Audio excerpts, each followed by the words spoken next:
Not responding? What the hell?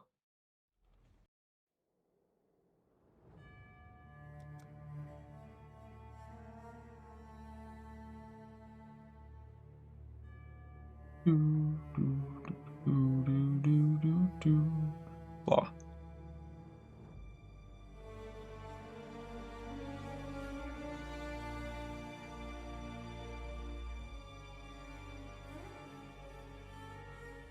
It's the news post. It's big news, the archive. It's late. Well, you know, jet lag. You know, jet lag. 51 in the prime. How goes it? Good morning. It's not good morning. Only gonna be up for a few more hours. Just gonna stream for a little bit, have some dinner, and go sleep. You know how it is. Go through all the stuff we got here. Probably gonna do Reliquarian last. I glanced at these, but like on my phone. What? Video unavailable? What's happening? Let's see. What do we get tomorrow? Abyssal Soul Shatter Rare Finisher Effect.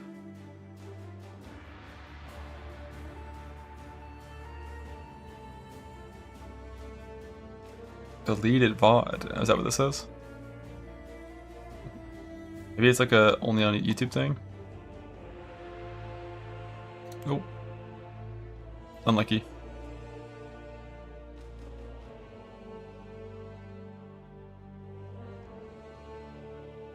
This is the half a year leagues middle get league before Christmas. Yeah, I'm not really sure what the timing's gonna be on this one.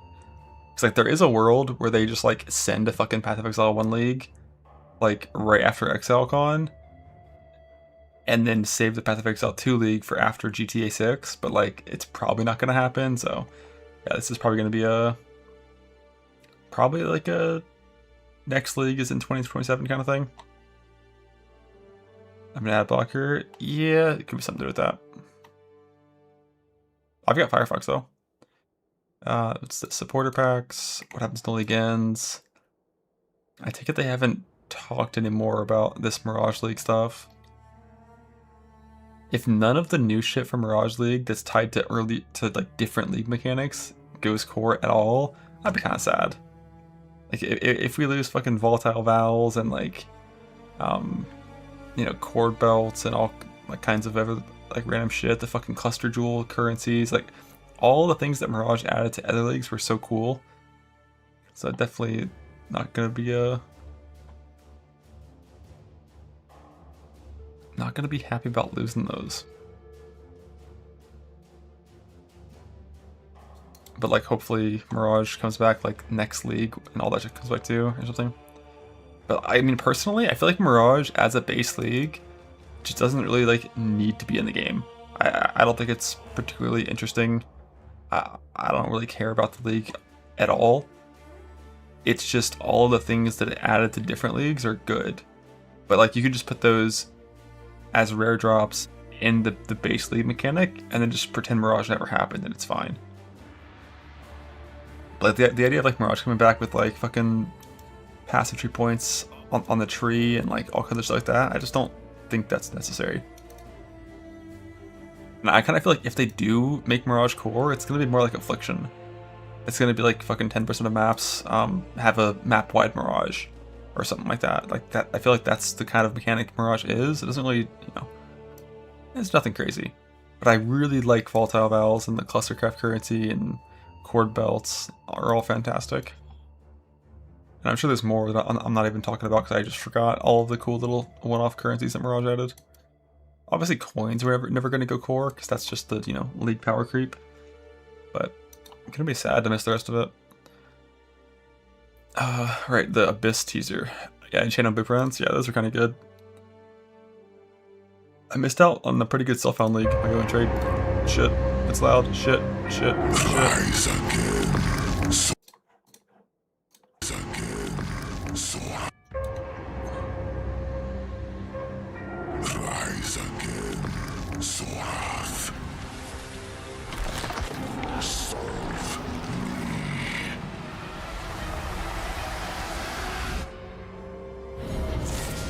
Just a little Abyss teaser telling you this is gonna be an Abyss rework. Was there even a location for embedded volume? I didn't see it. Oh, top right. Okay, it exists.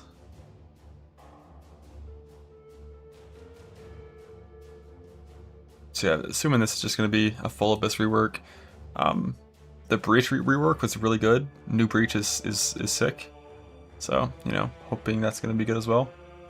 I hope if that invulnerable fucking shitty snake monster is put into this game though, I'm gonna riot. Like that's the worst thing ever. But maybe it getting put in this game will help it get removed from the second game because it shouldn't exist in either games. Get some new skills.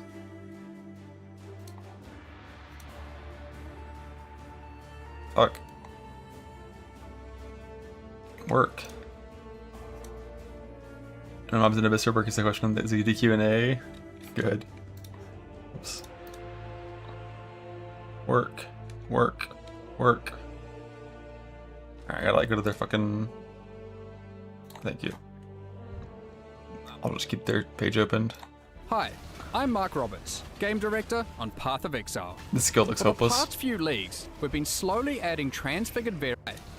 I'm Mark Roberts. Because, like, you know it's going to be, like, 340% damage, and if there aren't overlaps, it's just going to be absolutely doomed. Game Director on Path of Exile. For the past few leagues, we've been Melee slowly Reap adding is transfigured neat. variants to skills that are still without any. In the Curse of the All-Flame update, it's no different. I guess the best thing for Reap is, like, Awakened Spell Cascade is a lot more attainable now. So that's, like, you know, because, like, that skill only works with Awakened Cascade. Without it, it's just, like, yeah. It's like an Ignite skill or some weird shit. Today, we have a couple to tease you with. Holy Hammers of Spirals. A highly stylish new means of smiting the unrighteous. Or Mind skill, yeah. And Reap of Butchery. For when you want Cast to speed get up decrease, close and not personal increase. with every... Cast time 1 second. That's a big number. Yeah, I have no clue about the numbers here to compare to base Reap. I don't really care enough to check. But yeah, you need big cast speed increases. Thankfully, cast speed is something you can stack a ton of, so. Lower hit, more dot. So it's only for Fizz dot, not for Ignite or for anything else, yeah. victim you dispatch. Check out these and many more transfigured... Don't really care about either of those personally. We got our release day. It calls to me. A bounty beyond the pale. A curse in the deep.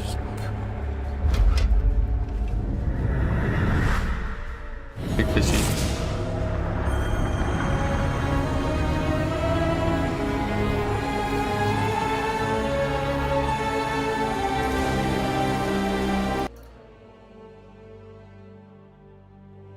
Okay, that's everything. Time for the Reliquarian, which I've looked at very briefly, but not enough to really like think about it. Just like to see that it was kind of cool. Look at the arrow gem. Yeah, I don't know what that is. The Reliquarian, like right off the bat, my first like scrolling through of it, it looked a lot better. Unstartable,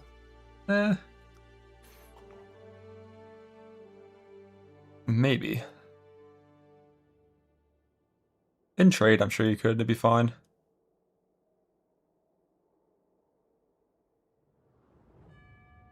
Like doing like a self-found hardcore start of it maybe wouldn't be the best, but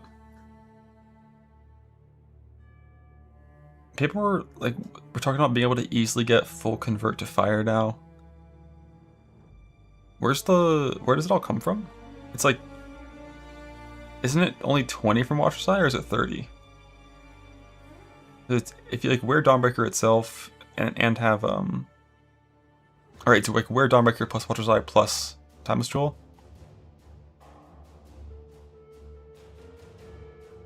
It's a pretty decent investment for it. Or a bound. What's a bound?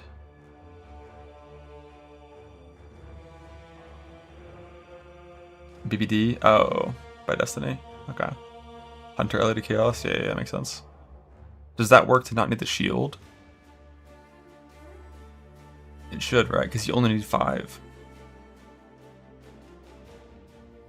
Yeah, like not needing to use a shield is super important to have an actual good character.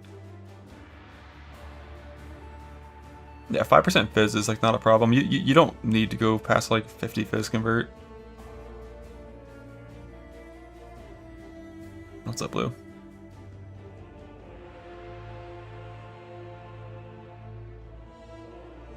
But yeah, this one obviously has great potential. Combs Roots is like, eh. Apostate. What does actual Apostate do? I hate that Google doesn't fucking work anymore for finding PoWiki. I have to bookmark PoWiki and use the built-in search, which is fine, but you doubt it'll be 25% on July 4th? As long as it's 20, then like you're chilling, right? But yeah, I mean, it looks like the chest by default doesn't have the downside.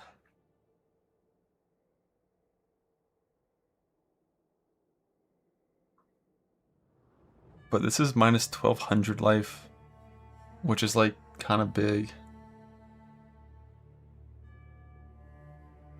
A worse Bog Shaman? Yeah, no, it's like pretty much all of the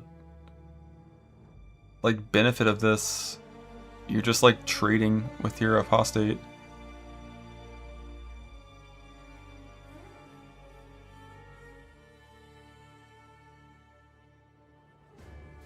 But then like you get 3 suffixes on an ES chest, and you get to get the implicits of an ES chest, but you're losing +2 at a minimum, and like +4 if you're in softcore trade. And you're paying an ascendancy point for it. It's not free. Seems mid.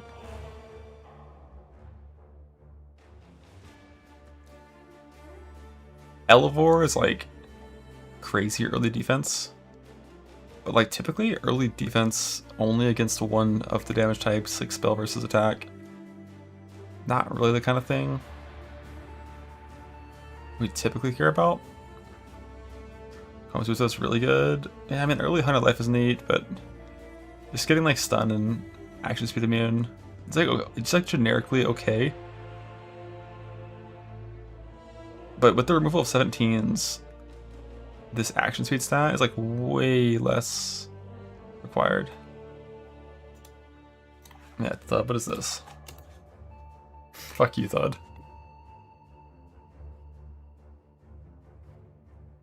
What do they do? Dawnbreaker earlier than Elevore?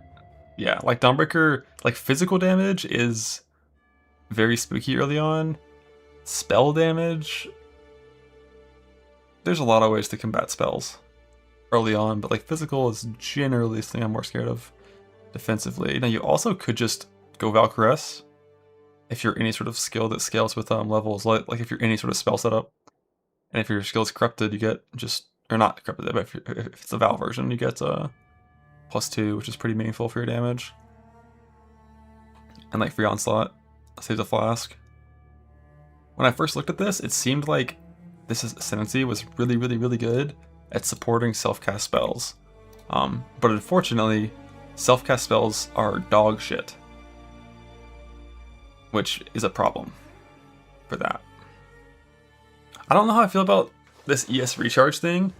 I think this is only like a Valdo farming setup, right? Because in any normal base game scenario, if I have block and I have ES on block, like this just doesn't matter. So I'm not the biggest fan of that. I'm not playing spiders, don't care about that. But both of these two are the two that stand out on this one. Like Sands of Time, I've never seen this before in my fucking life. So I had to Google what it was. And it reads pretty strong.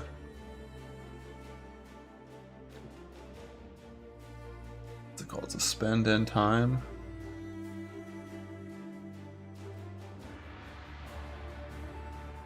.1 second cooldown. And the skill just happens. It just repeats after you've pressed it 3 times.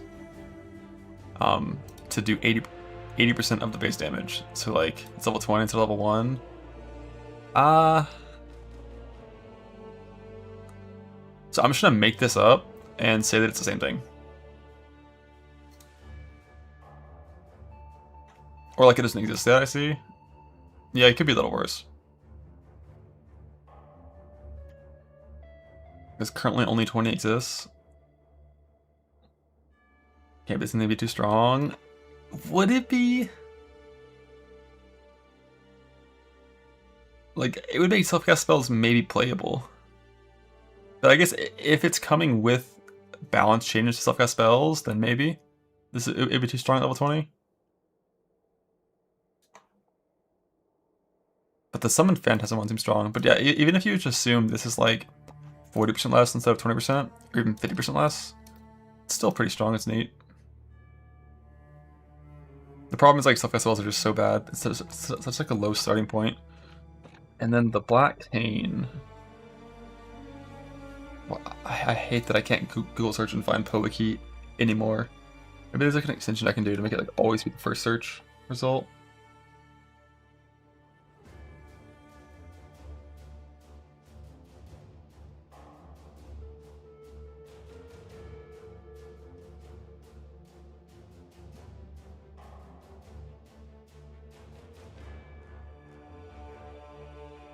The buff scales the whole way through.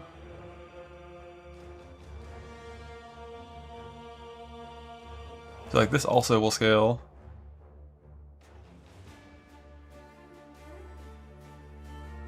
How many do you have by default? Isn't it like 6? 10?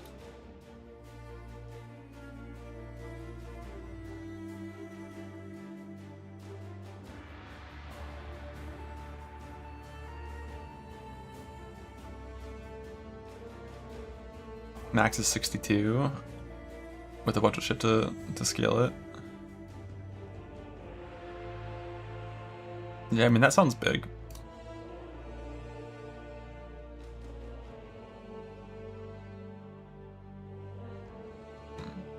So both of these have chances of making spells go pretty hard. Sport Gem plus Dark Monarch is 62. Yeah, I mean, you would need to generate them really fucking quick. And then you can use like one medium cluster so they last a minimum of 4 seconds, right?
I put a send search to the wiki.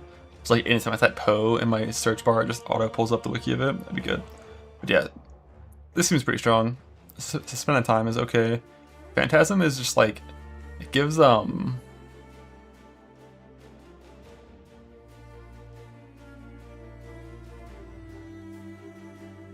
not like full min impact vibes because you get yeah, that one's pretty easy to set up with marionettes and BV and snapshotting and shit, but definitely could be very abusable later on. I think both of these bottom ones I don't really care about at all.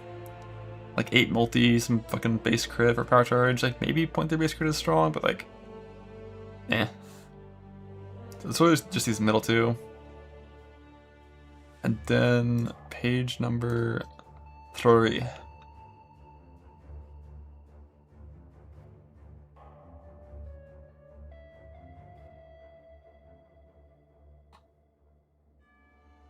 Like a lot, like this is just like so much stronger than it was last time. You don't like any of these?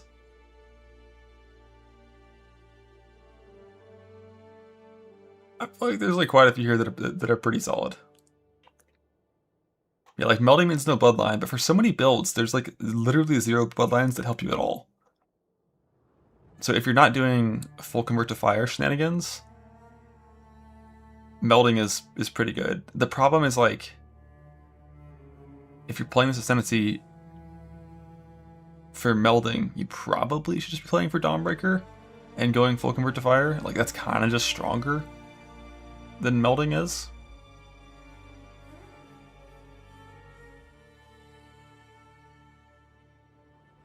And if you are doing the full convert to fire stuff, I'm not sure what you're taking here.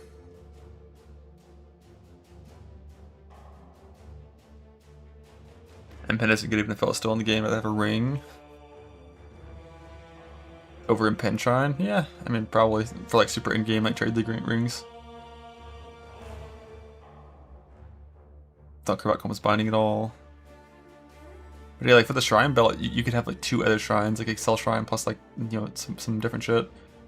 Like Excel Shrine plus like Greater Shocking for increased effect, and then like you also get in Pen. 20% convert to ES is pretty neat for some setups, but it's just like, why not just go more ES if you're gonna convert?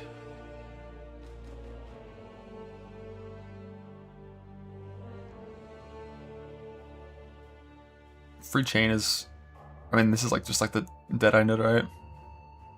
Not CI? Yeah, like just be CI. What are we doing? Then like this is just some duration, cover an ash. Yeah, it's okay.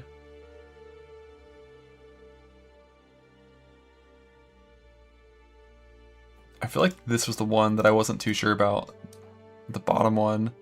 It's like level 20 Molten Burst on hit. It's like, that one's worthless, right? Because it's unsupported.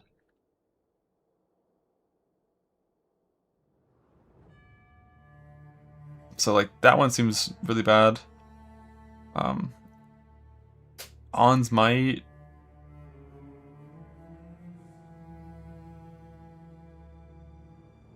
On's Might looks like complete dog shit, right? Because like, let's say we take On's Might, we remove every single thing for frenzies in here, and it just says 20% more accuracy, 100% crit multi. It's not good. And then it has like a bunch of like random shit that makes it so you can't even really get both without sacrificing frenzy charges, and it's just not good at all. The numbers are very off on that one. Fidel has a spike.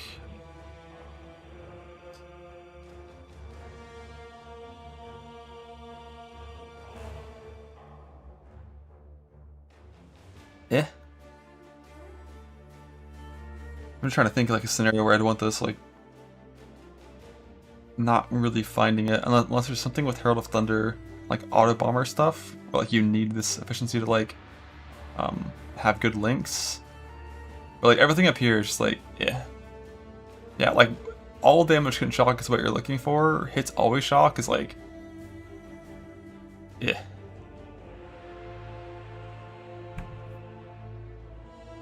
Aldin, the taunt explode is not something we care about. 4-second work equivalent time saves you some points for some setups, but oh, there's no N there. Oh, it's an H. Ha. Yeah. The Shattered Divinity. No fucking clue what that is. We'll look at that in a second. Sacred Chalice is like, it's doomed to be like a mid-league setup, right? I guess it could also be an endgame setup with Headhunter, but no, not really. It's like, this is only useful in like some pretty early setups, because every endgame setup is either going to be Mageblood, where it doesn't work, Shrine Flask, or Shrine Belt, where it doesn't work, or Headhunter, where you already have 250% damage as extra, and you don't care about that anymore. And you're probably going to be using like Unique Flask too, so it's like, it's only like early game before you have any of the good belts. What is this Direction Harbinger bullshit?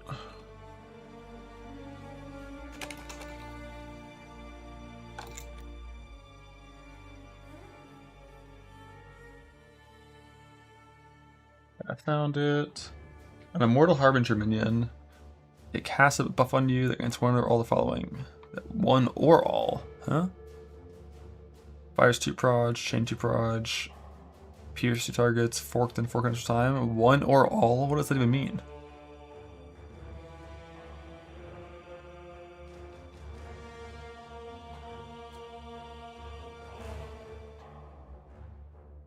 So the cooldown time is 6 seconds. It's like roll the bones. Okay.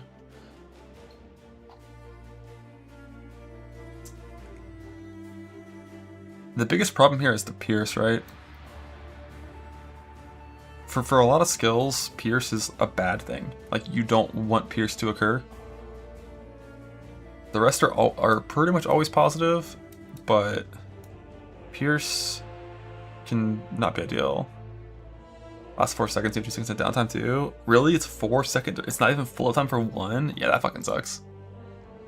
That's awful.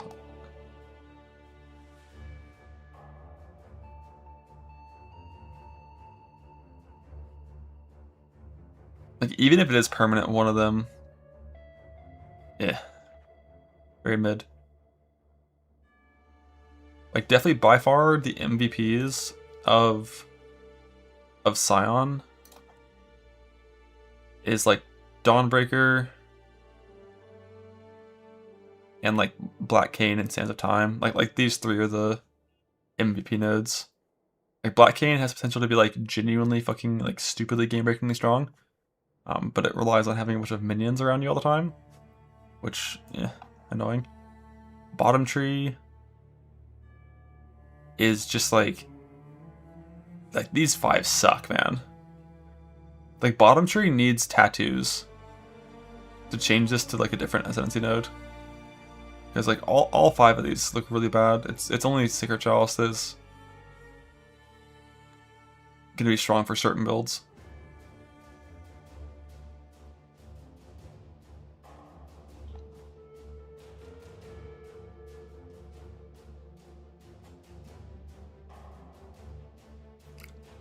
Alright, here's the build. Right? SST, Cold Convert, with Dawnbreaker, and Impenetrable Shrine, with the belt for Excel Shrine, and Gloom Shrine. Fuck, you can't have this too. It's over.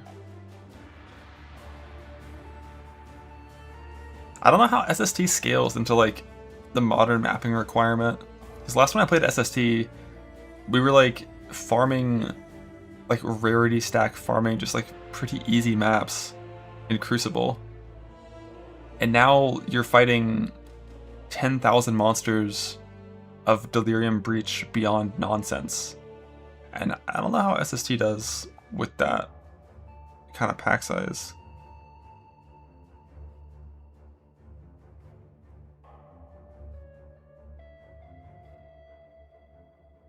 That's neat. Tinsel nerf wands? What you mean? Oh, like K-Bach? Maybe. Who knows?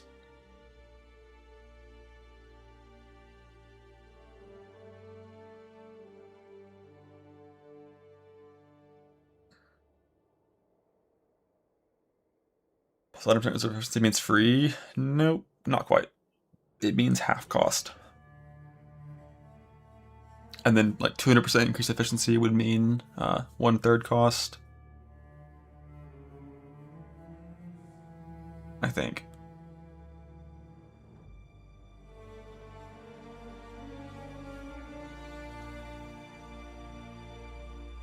You want a Chalice and Black Cane? Yeah, you can't get top and bottom because of the way the tree's set up. You always have to either go right side or a bloodline.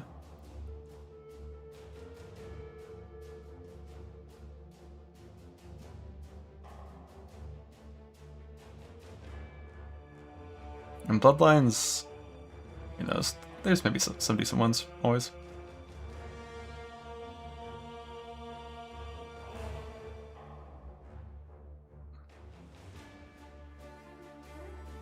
Black Cane rather, yeah.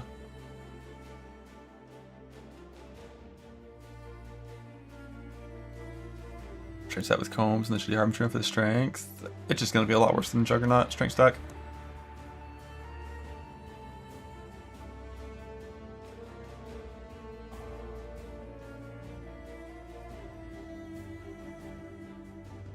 Time for the 100% convert Transcendence build. But like, what for?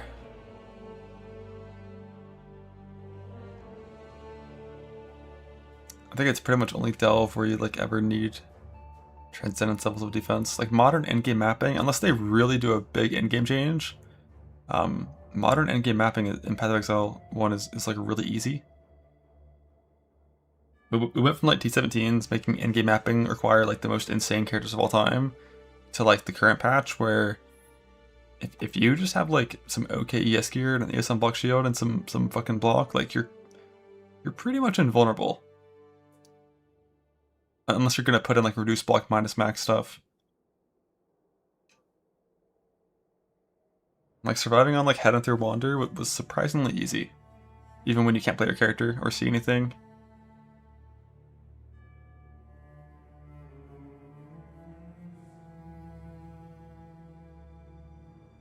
Current batch of bows are viable. Yeah, that says a lot if bows are viable. The Agonizer really start to enroll another Deadeye. Hear me out. Hear me out. I already know the future, okay? Earthshatter nerfed by 30%, okay? No other nerfs to slams. We play Thunder Berserker. That's it. That's your future. That's my future. That's all of our futures.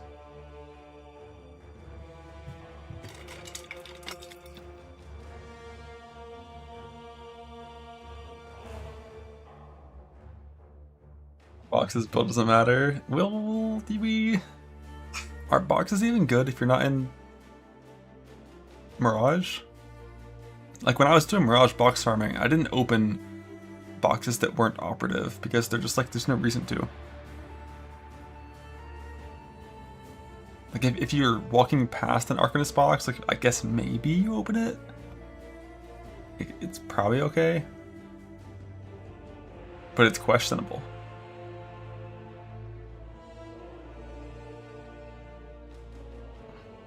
But yeah, unless there's like a ton of changes, I don't see myself playing Trade League.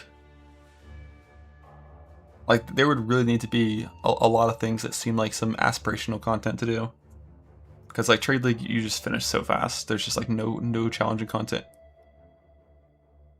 So it's really only if you just like doing big in-game crafts.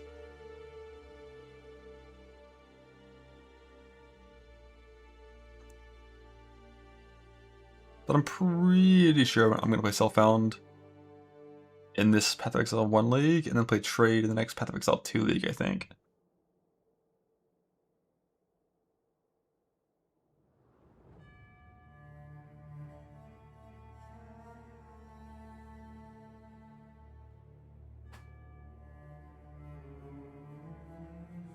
Trying to put this mandatory? No, you can play Self-Found in that game, it's fine. Yeah, Mirage Soccer Self-Found was going to be what was the decent league for it.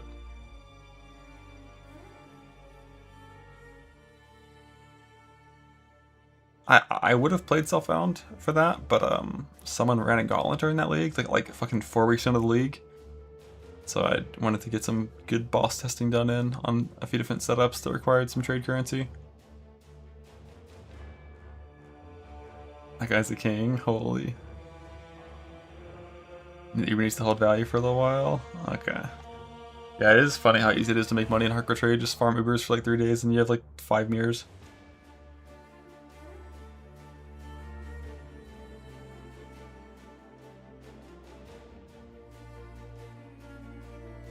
Don't think you can do that again in this next league? Yeah, probably not.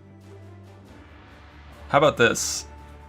Gauntlet on November 10th. Right after ExileCon. Before PoE 2 comes out.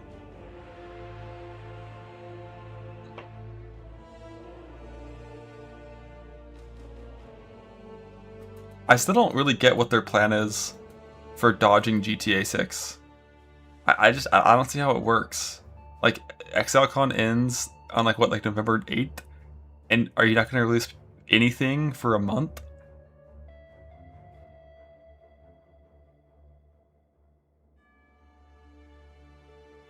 Yeah, when the last Path of Exile 1 League was in July, and the last Path of Exile 2 League was in, what, May?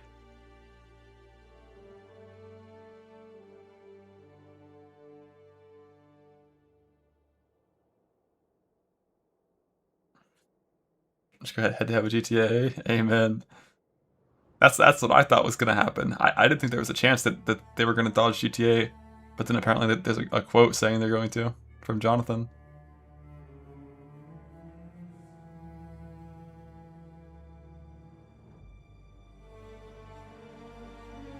Yeah, I mean, it wouldn't be immediately, but like 1 week after ExileCon was what I would expect originally.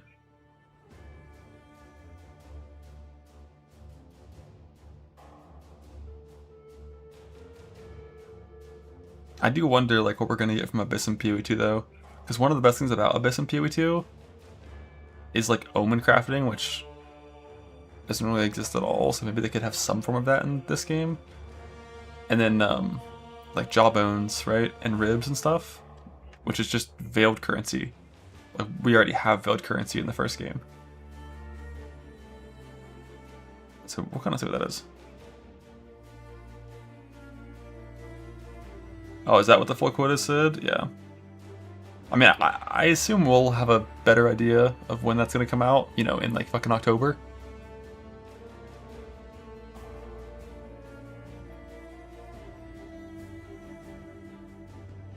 But hopefully it's like November like fucking 21st or something. Like give GTA like 1 week and then blast. Put Discrediting PoE in. We already had that. It was too strong. So they made it annul the item first.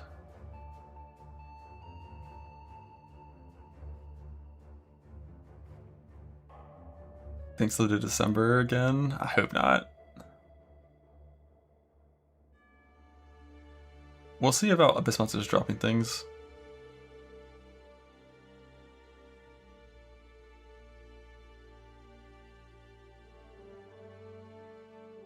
Well, it needs to be at least 2 months after ExileCon. Time to tell your boss to take 30 days.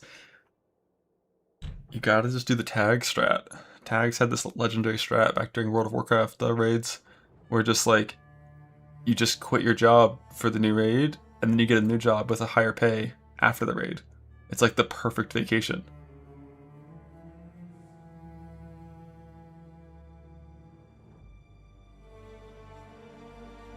What a god. Yeah, I mean that was like 2019. I think job markets were a little better then.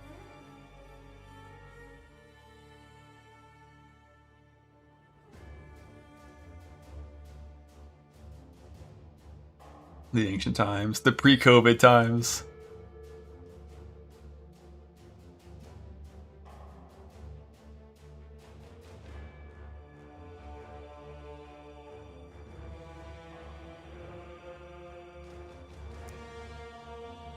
Back when we had hair.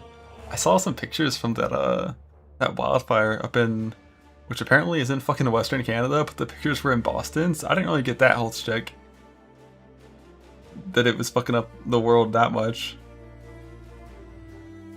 And I was like, damn, it's nice to be in the Pacific Northwest where like I don't gotta worry about that shit. And then I learned that apparently it happened in 2020. There were like big fires in fucking Portland, in like California and Portland. It fucked up this entire coast. I didn't live here yet, so I didn't really know about it. Because that, like, the news was about COVID, not about fucking smoke. But some of those pictures were crazy.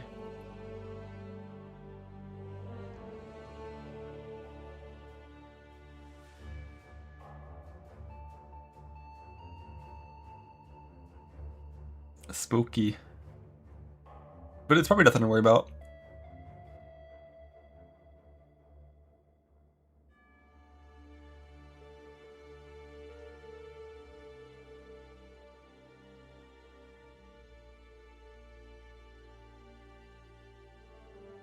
By someone shooting fireworks into a park? Yeah, I mean, I believe it.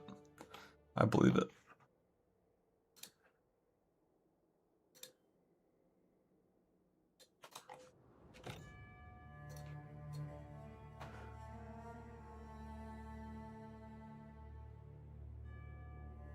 Fireworks with extremely low IQ? Yo, that's America's pastime. What you mean?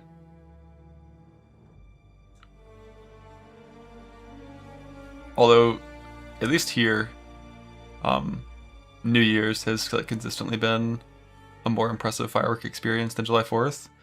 But I think that's mainly just because of like the, you know, condensing of fireworks on New Year's, because it all happens at the same time.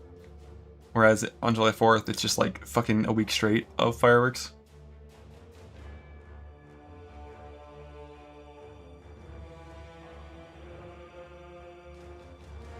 So smoky, the insides were smoky. Yeah, that sounds awful, man. Trying to have a drone show. Yeah, they did. A big drone show for something I saw. It was pretty sick.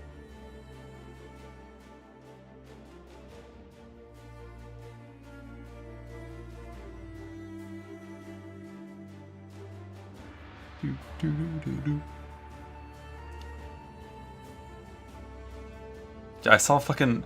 I got back, I opened Twitch, and Excel's doing Path of Exile 2 speedruns. Like, what happened? Holy...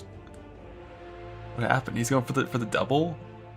Fastest race times in both games at the same time? I'm trying to fly into New Zealand and drink.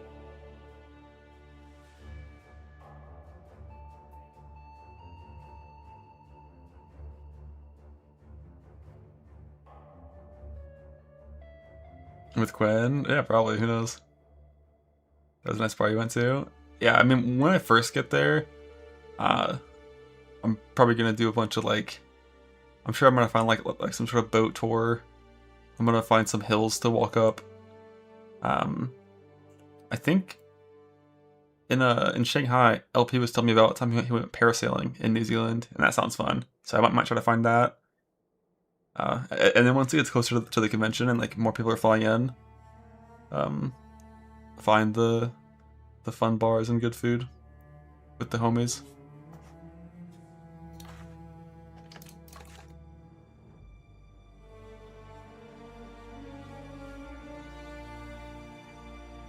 Yeah, that's wild.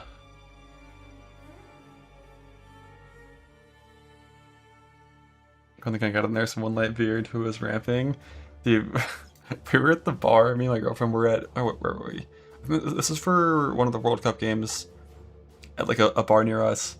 And I just got some random like frozen cocktail because it was hot outside. And it had been like 5 minutes tops. A little fucking spider made a web from my drink to the table. And of course my girlfriend said some shit about nursing my drink, but like, come on, man. What should I have done? Hustle economy.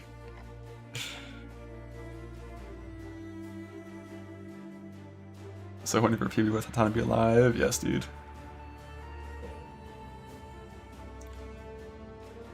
Lost to a spider? I didn't lose. The spider lost.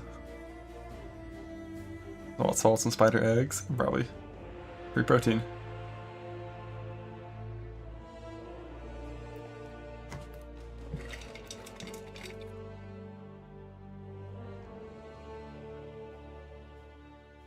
Look, we're in Biss or Trash Can. It's hard to say. Like, the Black Cane looks crazy. Like, the numbers there look pretty crazy. Sands of Time can be really strong if it's close to the level 20 version, but it's for a bad archetype. There's a lot of cool stuff here as well. I think, like, by far the biggest problem with Reliquarian is just, like, this bottom Ascendancy. Like, these 6. These are fucking rough, man. These are really weak. But pretty much all of the ones up here have a bunch of cool things, and the Black Cane could just be like, you know, fucking minion pack levels of stupid.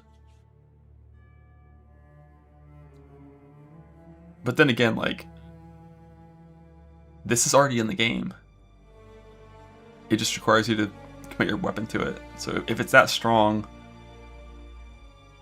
is it already something that a lot of people just like play and no one talks about, and no one, because I didn't even know that was a buff. Does he not do Soul Rest? Okay. Let's see. What is Soul Rest? Like soul rest is what is like enabling you to have like some large number that you couldn't reach otherwise.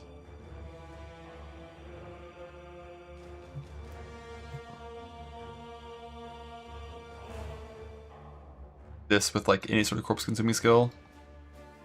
And otherwise you're just gonna be having like 10.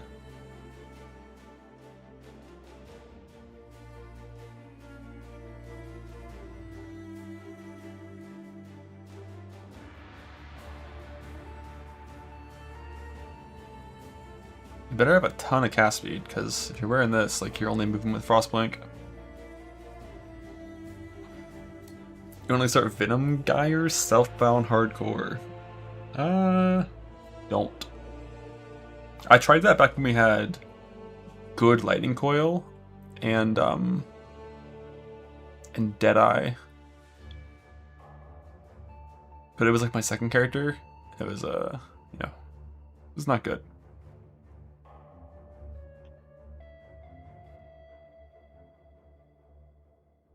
%% speed if you got 44 in Katarina. So you're skipping your last 2-pointer here to go Katarina. Probably the right choice. And then combine that with like a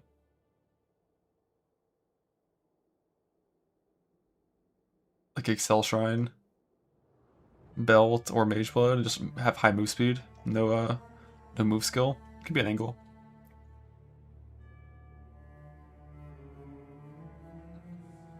Good Advice Sport, the link to the spell will grant Soul Eater sex and kill. So you'll get free Soul Eater.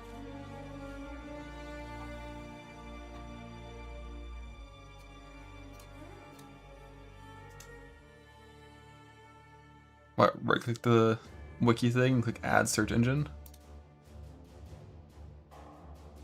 And then just keyword PoE.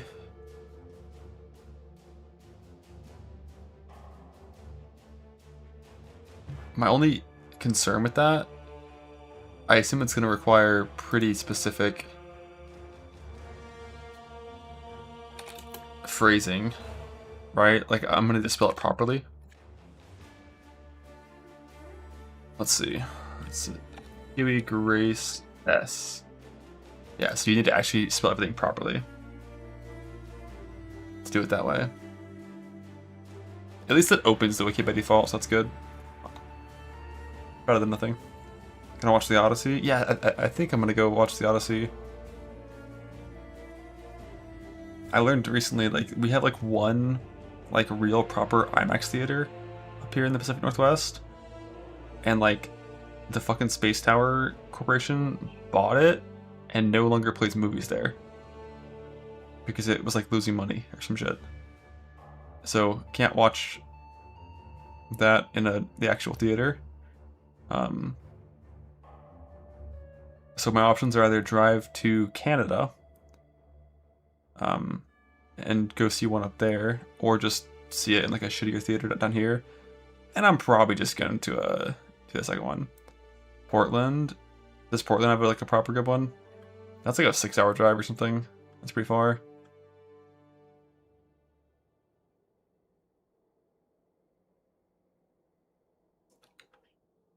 Fly there? Okay. I can't do that.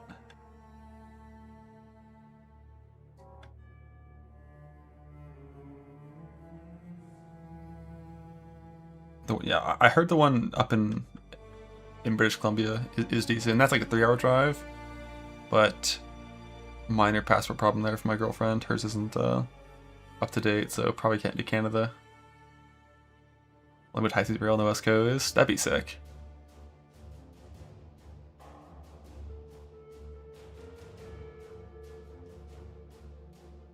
What you gonna watch? Just the new Odyssey movie, because why not? I'll probably watch that like 2 days before Path of Exile 1 comes out, so like the 22nd or something, I think.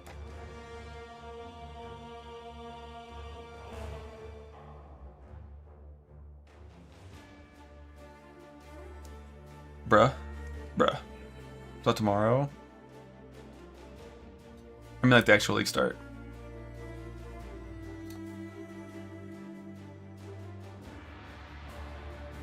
It's like the day before, you know, you gotta play with the movie. Oh.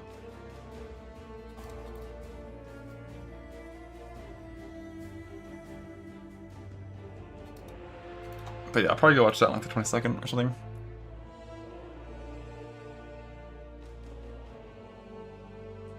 Driving 3 hours for a movie? Oh, fucking happily, dude. 3-hour drive is not that bad. 6-hour drive's rough. Have fun, Sid.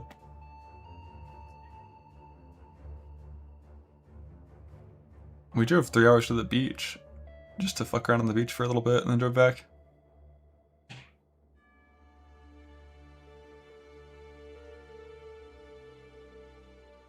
The movie is 3 hours.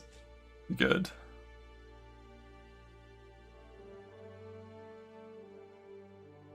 Gas is expensive. It's going down. There's like $4.50 a gallon here now. It's fine.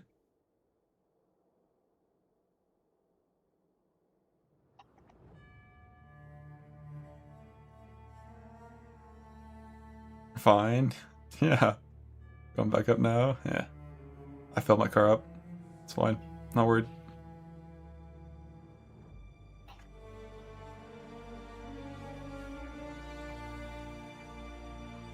$600 miles per 10 gallons. Okay, bud. We see you with your hybrid.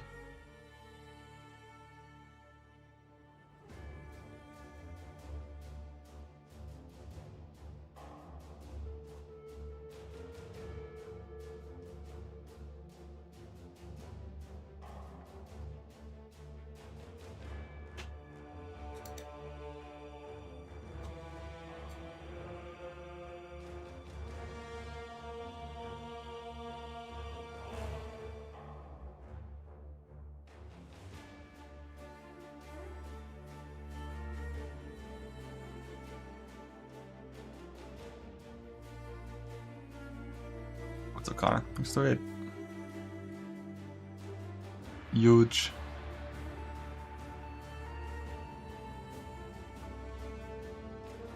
100% spell buffs this patch. We'll see. I wonder if they're gonna leave Black Cane in.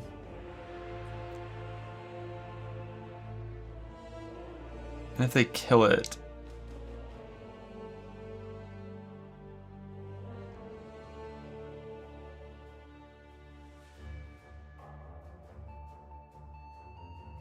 If they panic their fit, it could happen.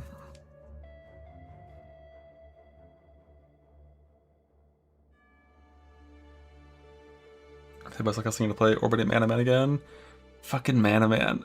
Like, any real buff to self-casting, like, pretty much has to come alongside a nerf to Archmage. It's the only way to bring self-casting up to an actual real level without making Mana Man broken as fuck. Same problem in both games. Is every build in Path of Exile 2 Archmage? Surely some of them just play 2000 crit multi level 40 spells, right?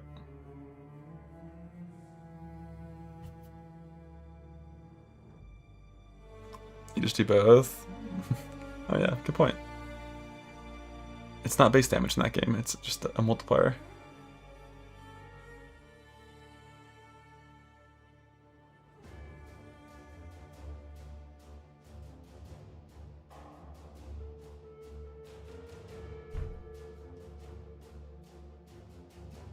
PS looks fun, shouldn't have had to die. That was a fun build.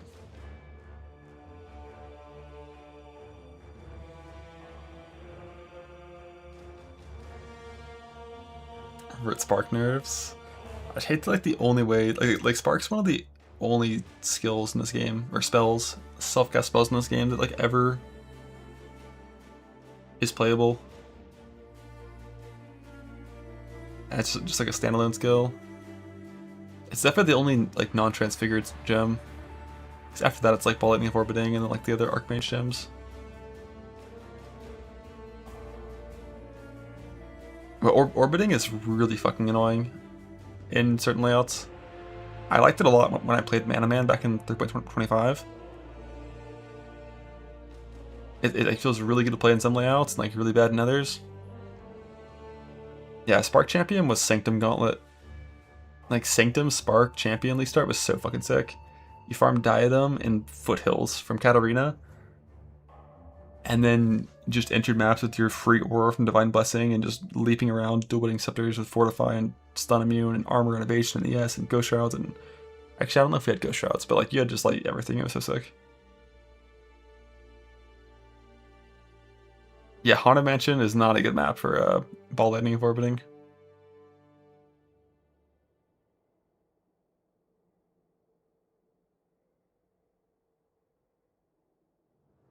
Start another slam now. The Hydrosphere tech is not really new. We've known about that for a pretty long time.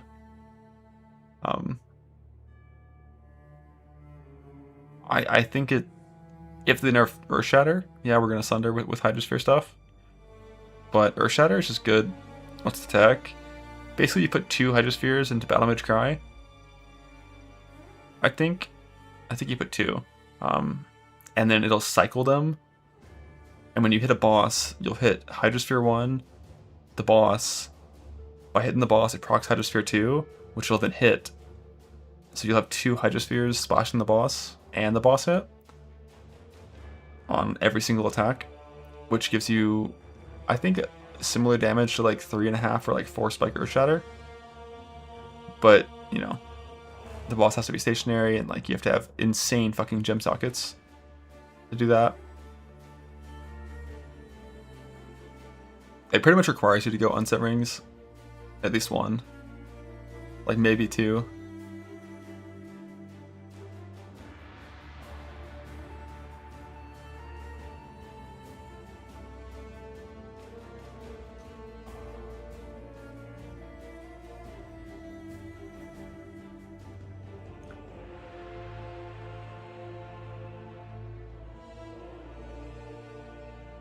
Off the first hit, do more than the second hit.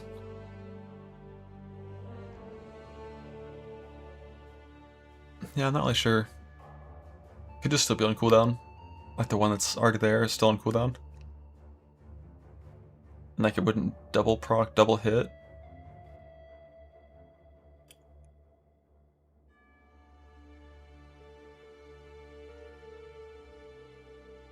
I think strength that could get some sort of nerf tomorrow. Like, probably not. The real question is, will Chieftain finally get nerfed?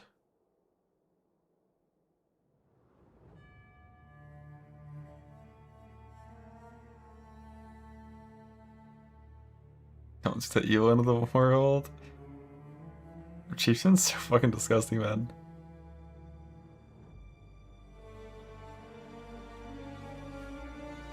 We love Chieftain. I just don't like what Chieftain does for like build planning.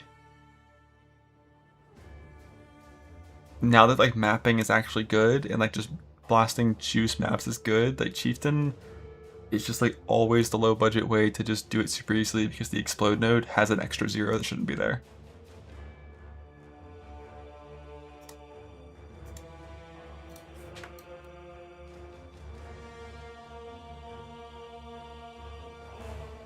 Yeah, let's see, Sunder AOE maxing.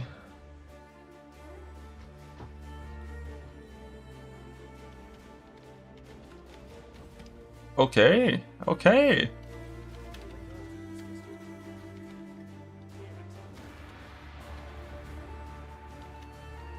It's good. Good amount of area.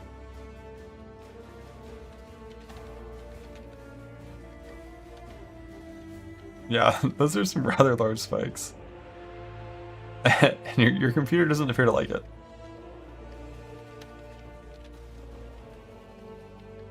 But is it for the apostate node? Yeah, that one's pretty mediocre.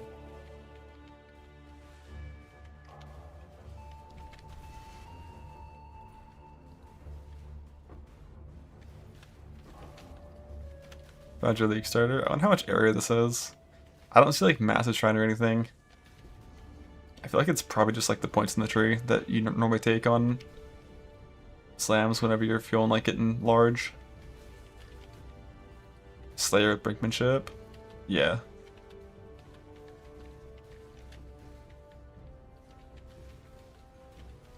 He's Slayer. It's 6 charge seismic.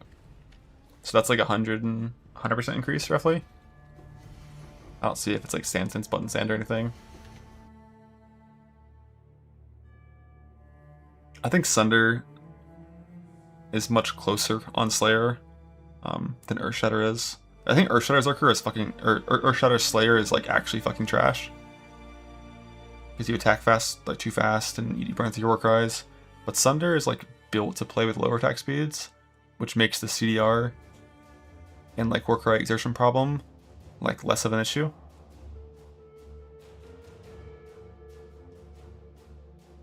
Get the kind of spikes on Zerker easily, yeah. Like my Zerker POB had more area than most Slayers had.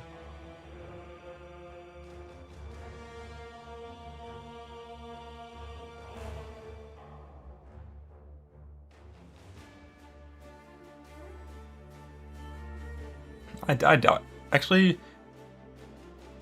I don't doubt that the nerf Ellie hit. Let's check.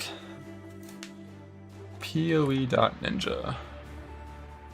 Here's how nerfs work for people that are unfamiliar with modern balancing in this game.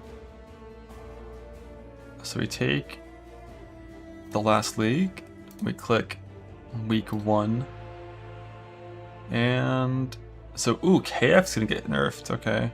Yeah, KF, Ellie hit. KB's gonna get it.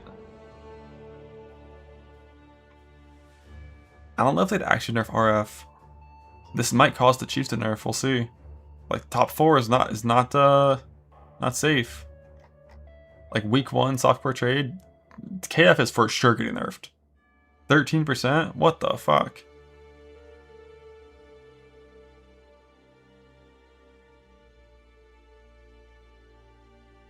Because the min impact getting touched.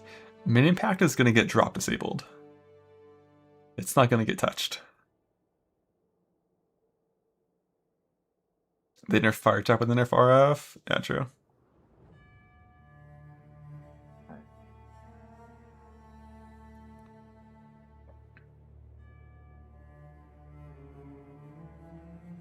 The nerds who they miss KF based off Mirage balancing. I still like never saw a League Start KF setup that looked better than K-Bach. Past like hour 5 gear. Felt kind of fake news to me. But yeah, I think Ellie hit probably is gonna get like the DL 20%er. And I bet K-Bach is gonna get kind of just reverted to what it was before they buffed it.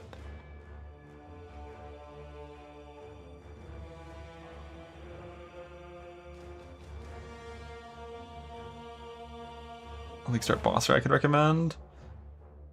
If I was League Starting Mirage right now, and my goal was to League Start bosses, I probably would just play Earthshadow Zerker, and then go Bone Shadow Bleed Juggernaut, because both share gear and play on the same class, and definitely could be like full uber viable in hardcore trade by like, 24 hours played, like very easily.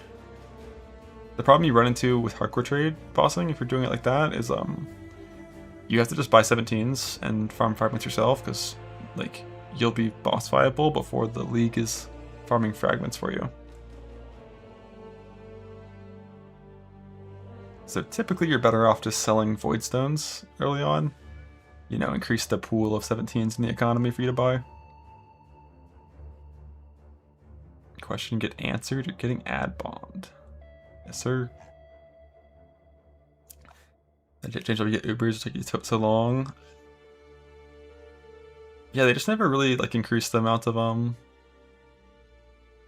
fragments by enough to feel good, in my opinion. Do not sell void stones, give void stones. If I could give void stones without it slowing me down, I would for sure do it. But like, it's like a minute added to each boss you fight. Waiting for people to load in. Sunder's better. Yeah, some people like Sunder.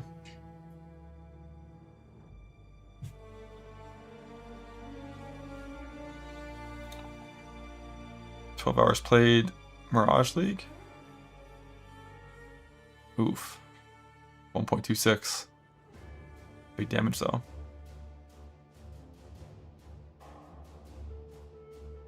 Yeah, I mean, it looks like a slammer. I'd rather have a 1.7 stick and player shatter.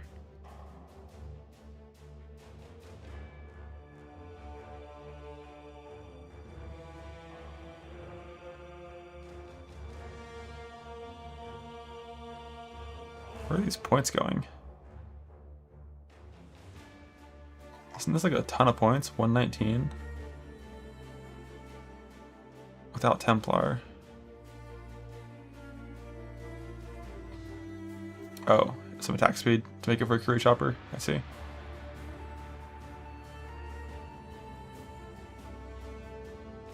But yeah, Slam's good. Slam's generally good. Take your pick of what you want to play.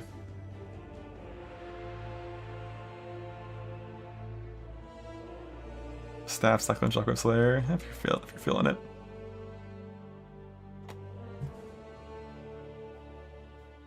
Marsha Slayer's trash, because Zerker is just better at everything except degens.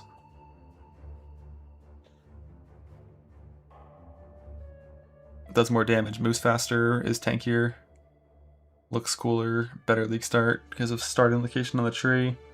It's kind of no upsides to Slayer for Earthshatter Slams. Except that you can respec to like a late game duelist build if you want.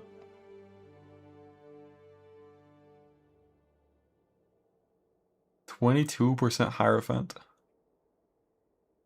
Makes sense. Like, Hierophant's just so fucking strong, man.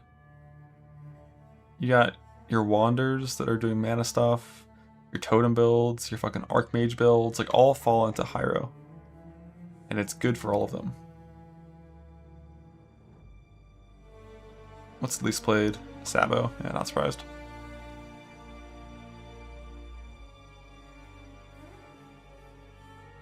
Sabo and then Assassin. It's time to bring back Assassin and Pending Doom, except make it a real build in the base game instead of just like a random Uber meme in Gauntlet. Andrew said they're definitely hit in 3.29 in this interview. I kind of expect that 80% more area radius to get changed, because as far as I know, that's the only radius increase in the entire game. Since they removed radius scaling and made it all area scaling, it's like the only one that's left. So if they just like backspace that word radius, it's gonna make the size of the clear a lot smaller. Oh, added damage versus base damage.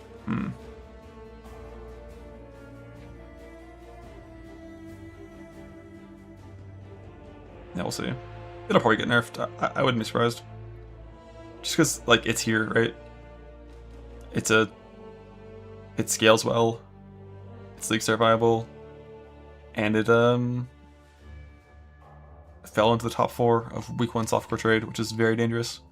It was still so funny that fucking during 3.26, or after that league, because Fubgun preferred Volcanic Fissure, even though Earthshatter was better, at least for a long time, like Volcanic Fissure got nerfed, and it got deleted. It did get nerfed. Volcanic Fissure got fucking deleted, and Earthshatter got unchanged after that patch. Like, Fissure eventually outscaled it once you had like Yoke and like full conversion and Tincture active and stuff. It eventually outscaled it. Early on, Earthshatter was so much better. But like, obviously, like, I mean, Spark clear mechanics with that, it's always gonna be strong.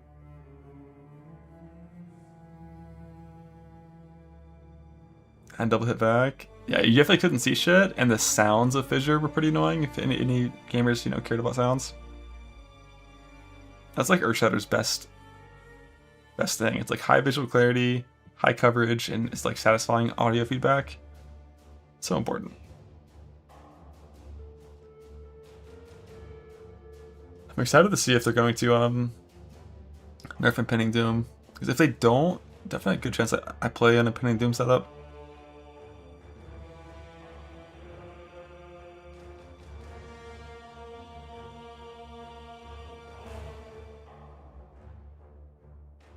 Occultist pop just for the sound. Yeah, I like Occultist for Impending Doom.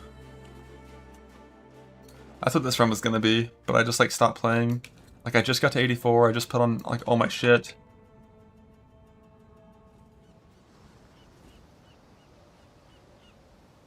Like, some decent, okay guy. Like, 4K life, 4K ES. 24,000 ES, or evasion. Pretty chill.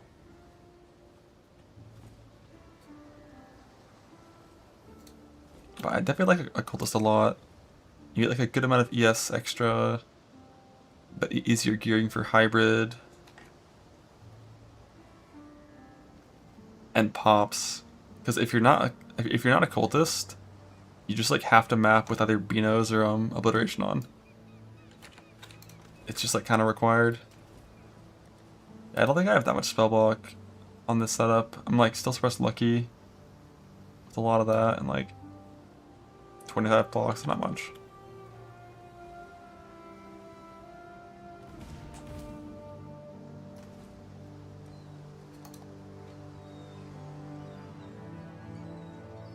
I don't even know what mods kill me. Like we're fine for reflect always, right? Like we don't have any weird shit.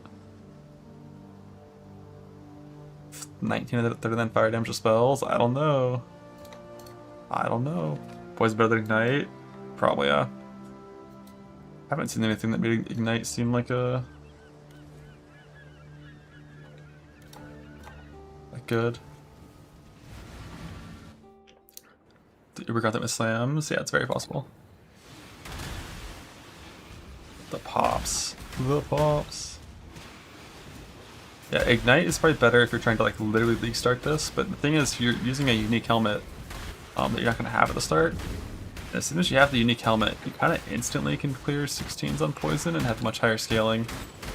And I kind of came to the same conclusion about in-game for this build, that like I played it on Assassin and Gauntlet because there was a bounty that required that, I think. But like, I think Assassin also just might be the right choice for like really in-game setups with this.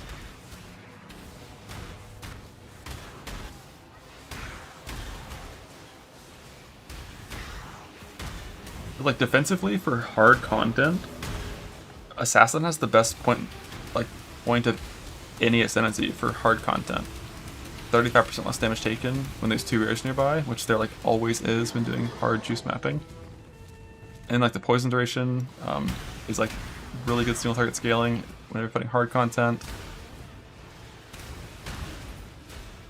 The wither uptime is solid with like power charge cut stuff with Unholy Might if you do that. Or you can go Bloodline, not really sure. Downside is like you never get to use like the really good wand because you have to play a unique weapon to clear. And I think that becomes a problem as soon as you're using Balance of Terror, cooldown reduction. Because as soon as you're using that, you really need like a ton of cast speed, which you can probably only get with a sick wand. So I'm not really sure. There's like a lot of angles on what to play. The problem with Pathfinder, right off the bat, is that flats are permanent for everyone when you're mapping, so fuck Pathfinder.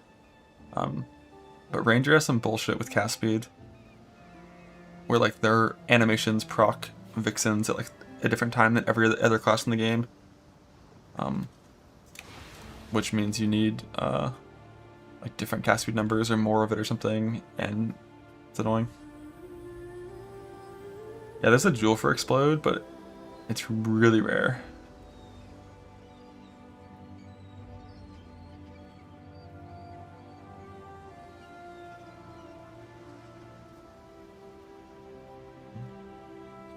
There are a bunch of stuff with spells, which does feel comfy in maps. I mean, Spark, Arc. The ones that like chain or persist are usually some of the best ones. Like it's gonna be an Explode League. Yeah, I mean, as long as mapping and breach and like round loot is just good, pops are always good because you're just scaling pack size, you're scaling number of monsters and stuff, you know.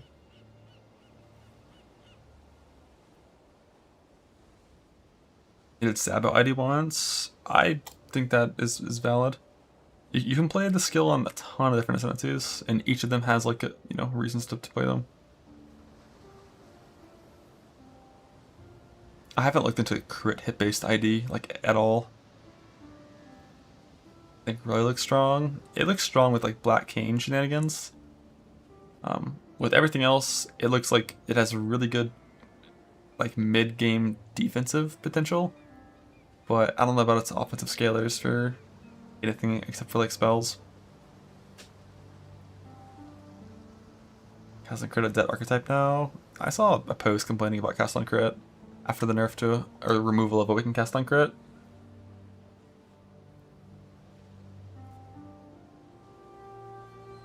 Think K-Buck will get nerfed? Yeah, probably. I think K-Buck will get reverted to what it was before its most recent buff. At like a minimum, that's my guess.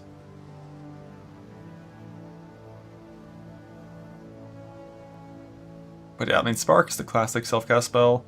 If they were to do like a global just buff to self-cast spells, like Spark is going to be the one that benefits most, but if they were to actually address spell balance, similar to the 3.25 melee balance adjustments that came in, you know, skills like Spark would receive smaller buffs than skills like fucking Fireball or something.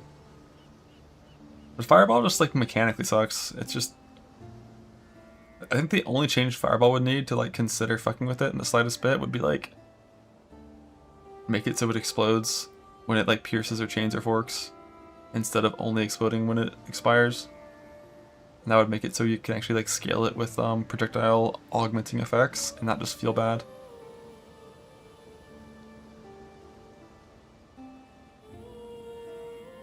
Even just making it so it exploded on the first monster it hit and the last, that would be enough to like really make it feel way better.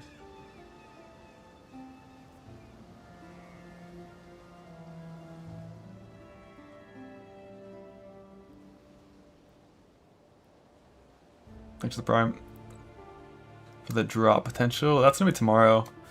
Was that tomorrow, 1 p.m. PST? Alright, so tomorrow we have that tomorrow, 1 p.m. and then a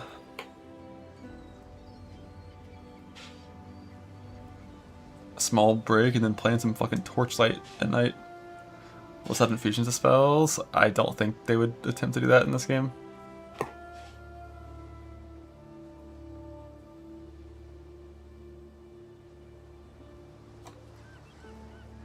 League Classic. Yeah, I saw fucking Hobelter playing League Classic for 10 seconds and an ad played and I closed the stream. Which BV was a good spell without a game breaking interaction. BV, just like, I was considering playing BV for my bossing skill in Last Gauntlet because, you know, the whole shtick was like, I'm going to be playing life stack chieftain spells for bossing. That was known for a long time. And I'm just going through all the spells that are viable. And I was looking at BV and it's like, damn, the numbers here are actually pretty decent. I wonder, like, what the catch is, and I checked the base radius, and it's like, it's a negative number. Like, the base radius of BV is smaller than your character. It's crazy how small it is.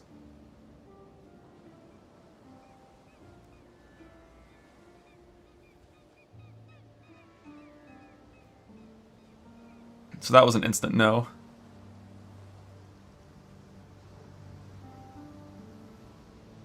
So that skill is just like a, you know, a fuel for pops. Need over 100, 100%. You need at least 100. Like that's like your starting point for the skill to be something.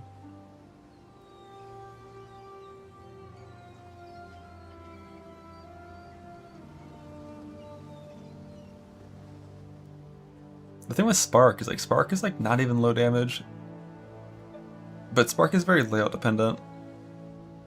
When you're doing indoor maps, Spark damage is like really high because you get 3 to 4 to maybe even more hits based on your prod speed and duration.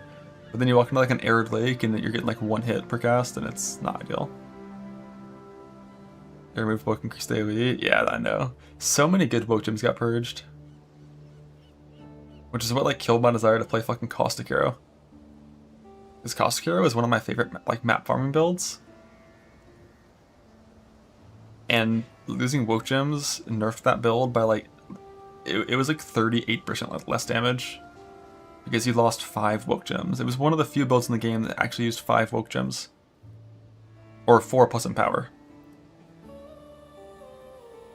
And like one of those gave you +1 level, one gave +1 proj, all of them gave at least 5% more damage. It was pretty brutal to lose all of that and gain nothing. for an archetype that already was like pretty easy DPS. Sam's getting nerfed again after my Gauntlet run. I don't think the Gauntlet run is gonna have too much relevance to why the slams get nerfed. Like, you know, them being really strong wasn't really a surprise to anyone except for Slayer players. But yeah, like I think Earthshatter is probably gonna catch like a 20% nerf, is my guess.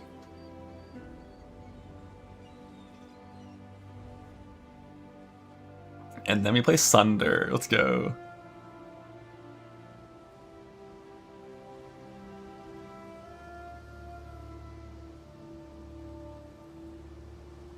You want Earthquake buffs? Earthquake was like one of my favorite slams back during the original slam, you know, resurgence. Is it a resurgence if it was when they were created? Probably not. But that one was like really fun. But it just has like really bad scaling with area compared to like Earthshatter's double dipping area scaling. And then it also has, the numbers are pretty low. The only thing that made it feel really good to play was Call of Steel, where you yoinked out the impales for extra damage.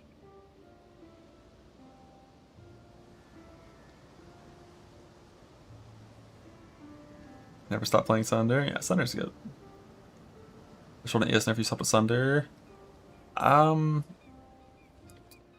think anything higher than like 20% and up, and I'll definitely just try Sunder just to see how it feels, while suspecting that Earthshatter is maybe probably still the right choice. Consider Sam's again. They're still like by far the best day one build for like low budget gameplay. So I wouldn't be surprised at all. But the reason that they might survive is that they weren't popular in softcore trade week 1, because slams fall off, like, from a softcore trade point of view, slams fall off by like 20 hours played. Like, that's about the point where you probably should be starting to look into your pivot. So like week 1 snapshots won't have anything like slam related, because you're like already changing to stuff.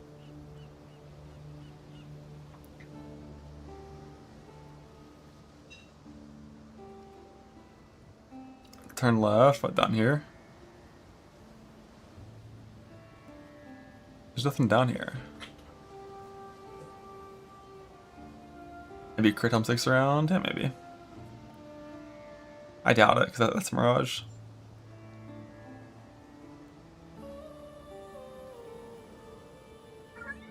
Oh, you hear that?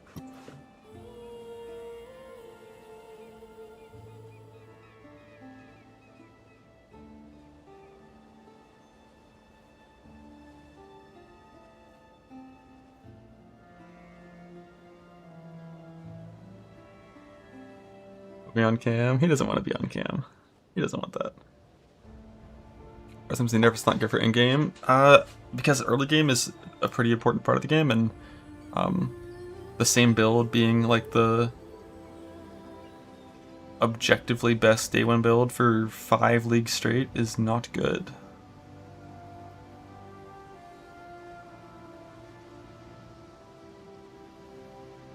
And like the options for fixing that is like either buff other skills or nerf the better skills. And like slams also probably kind of progress too fast. Definitely at a faster pace than they would want. You want Spell League starters? Yeah, I mean, one of the problems with Spell League starters for us hardcore enjoyers is just like early defense of topside builds are rough.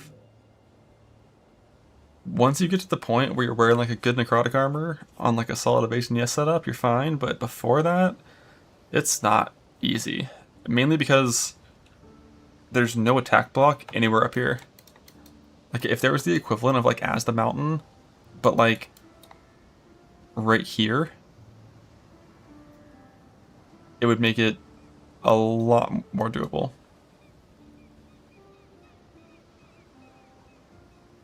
But you just have like nothing for attacks, such mediocre phys mitigation, so until you get a good evasion number and suppression, you're just like kinda, yeah.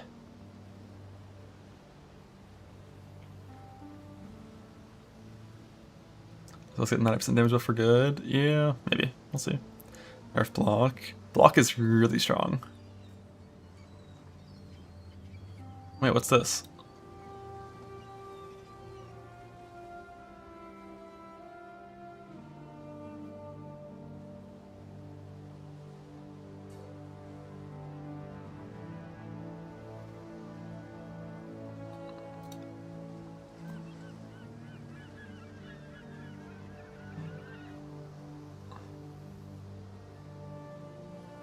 You happy now? Over 68 series for series rule. Is that the staff that does like Flame Bust and Stormcall?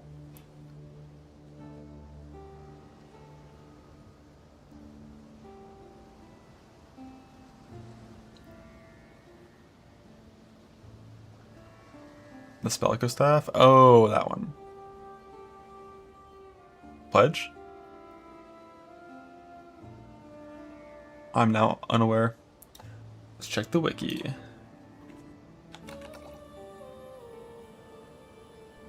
Series rule. Yeah, series rule is the weird one. The abilities. Yeah, pledge, yeah.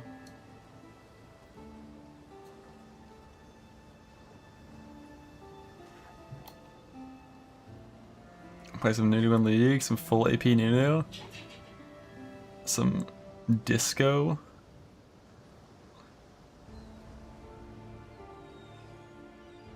I definitely think I could go consume and smite some cannons and then Alta 4 after running it down mid. That could be fun.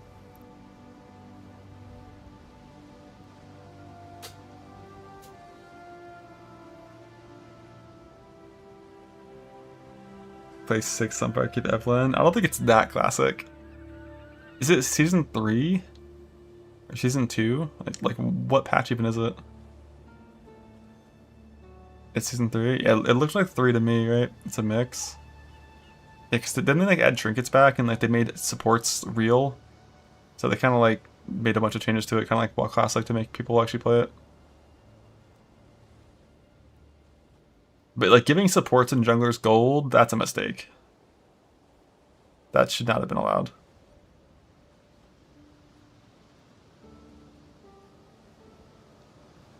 How is this buffer self-found?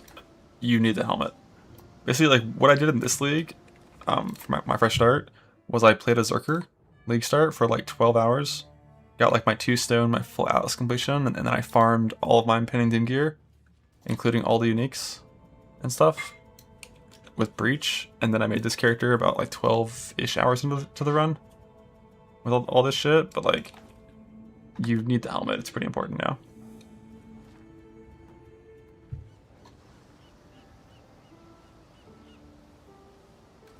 How tanky is it? Who knows? Why do you need defense? Anticipate a breach nerf? Not sure. If breach gets nerfed, hopefully the Scarab of Resonant Cascades gets buffed. To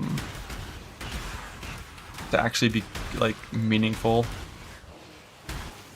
Like the rare, like, you know, ultimate Scarab of a mechanic should probably be better than the Scarab that just adds 2 breaches to the map, but it's not.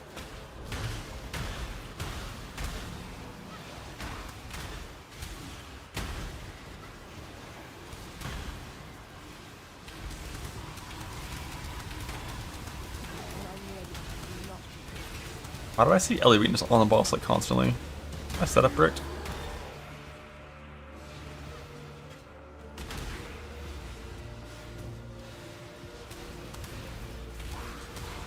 Or sorry, it's just there when you're spamming and it falls off when you stop spamming.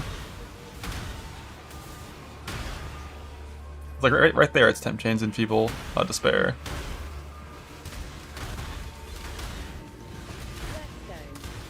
Whetstone. Giving you spam. What's the actual uptime though of LD weakness versus whatever the other curse is? Is Temp Chains the one that it's rotating with?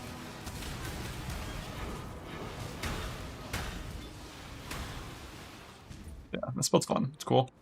Defense is like fine. Like with flasks up, is it good flasks? Yeah, it is. Like 24k evasion, 8k pool, and then curses. Put punishment just in case, instead of LA weakness. Yeah, that probably makes sense. The thing is, you do punishment instead of enfeeble already in a lot of setups. What's the fizz max hit? Not very high. Depends if the curse is up. If enfeeble's up, it's decent. But this character. Actually, it does have the convert here as well. But I don't have like endurance charges yet. Oh no, I do have one kill from the ring. Shit. What, I got endurance and frenzy on kill already. This guy fucking slapped.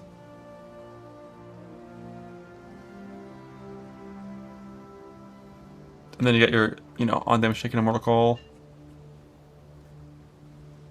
Baron can continue with auto attack on rare invites. It would need to be like a really bad setup to be scared of Baron, I think. But yeah, the build has like a few problems for doing all content, right? Like recovery is not the best.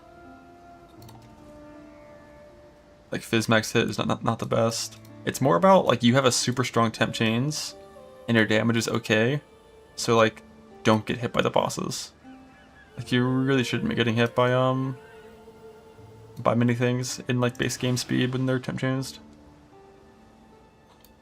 I didn't watch the 59-minute Active 5 round, but I heard about it, yeah. What's doing damage? Impending Doom from the helmet. Which basically, whenever this curse expires, it explodes for chaos damage.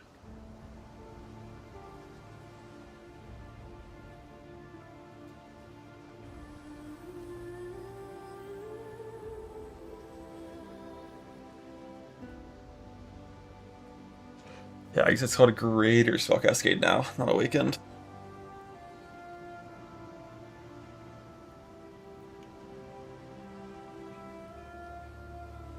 I get a Divine. I'm rich. Curse drops are so fucking strong now, man. But I think I just high rolled on Divines in this run. I'm pretty sure I used some as well already for my gear. I guess just these two. Like 16, 17 hours played, 12 Divines. A Fracturing Orb. Got some coins. Think about Guts Ignite, Penance Brand, Herald Stacker. Isn't that like a Tota build? I don't know. I don't like Ignite right now. If you're playing Ignite, just play fucking Chieftain, man.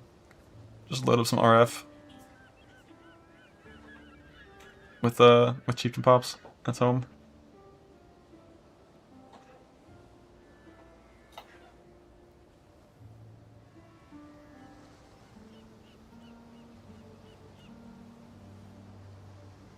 My Chieftain RF in 29.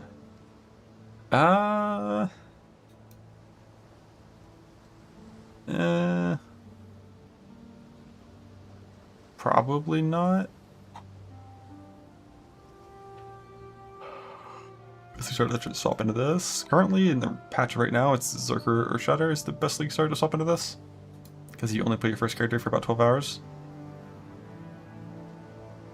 But that could change next patch if they nerf slams. Went to Shanghai, not jealous by the way. Yeah, it was fun. It was good. It was good.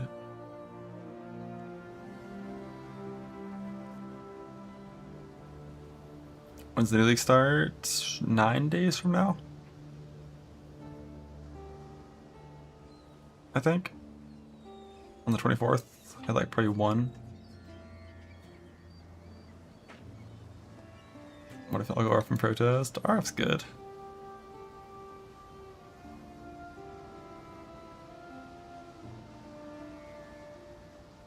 But if I go RF, league start, who's gonna give me my Nebulous? I gotta farm it myself?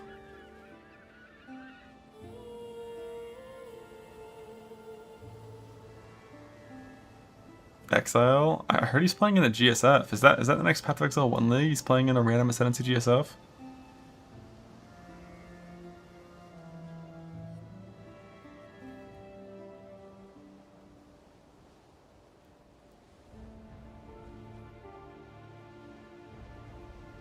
Well, Aporeon, a lot.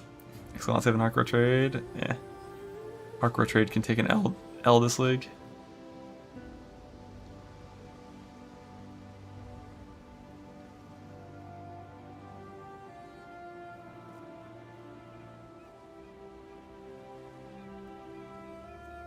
Everyone in chat play ignore the streamer.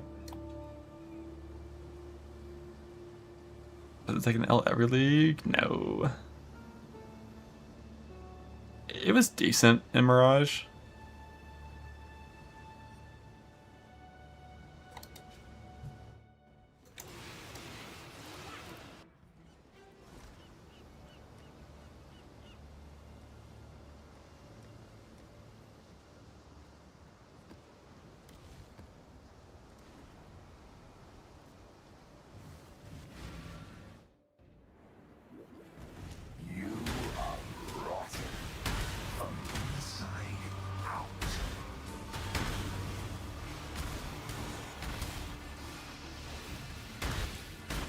It was him.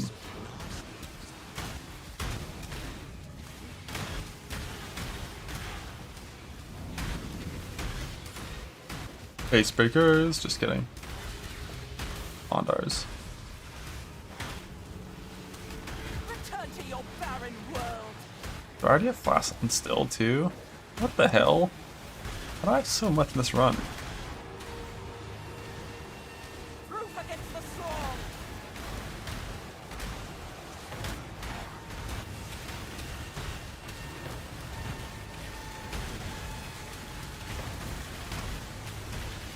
I started Zerker, yes sir.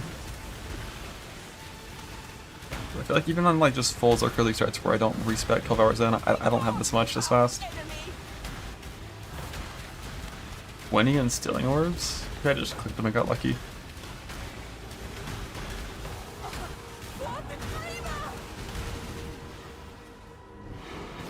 So rich, holy shit, oh my god.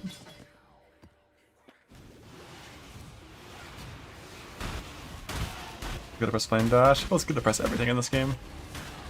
Just dashing around, blowing shit up, getting levels. My game's not pausing right now because I turned it off for some Act 1 runs. Make sure I fix that before next league. First way to farm Mage Blood still. I mean, after enough time, eventually you'll win, but like, it could take you a very, very, very long time.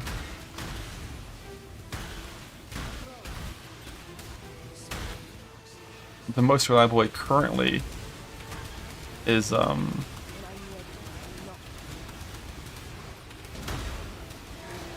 div card in Betrayal. Me. Destroy the enemy. Unlock Hyper 3.29. I mean, there hasn't like been much announced yet, you know.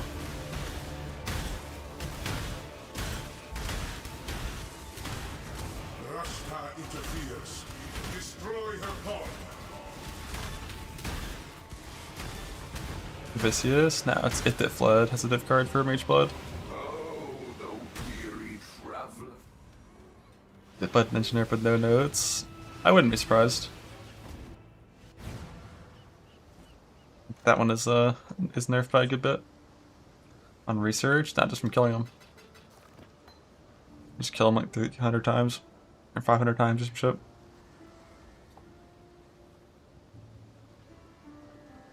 Yeah, I thought about doing an Occultist Chaos dot start until farming the helmet, which I'm sure would be viable, but I do agree some kind of Ignite or Elementalist setup would be a better league starter.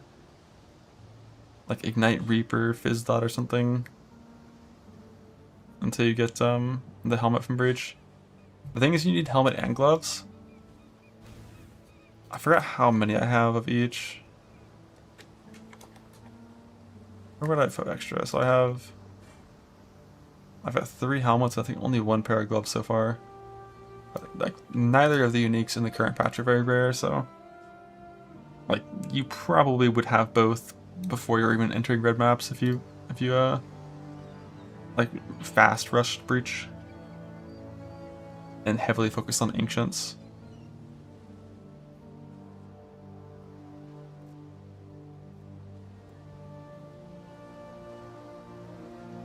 Okay, in trade, you'll have them real fucking quick. But then again, if you're, you know, it depends how fast you are.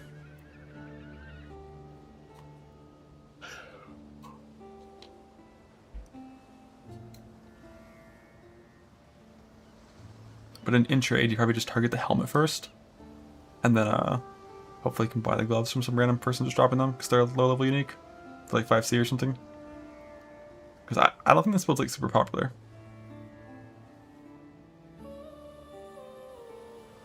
About Sanctum. I haven't done any Sanctum since Toda League, I think, was the last time I did a bunch of Sanctum in one league.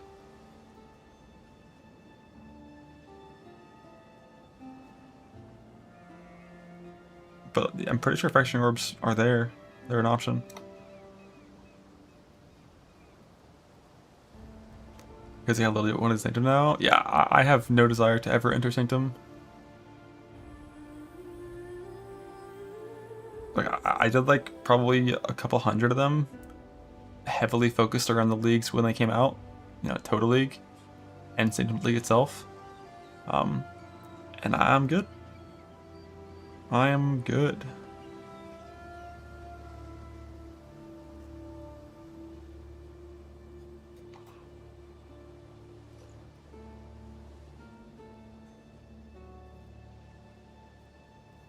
Y'all want to see some pictures of Shanghai?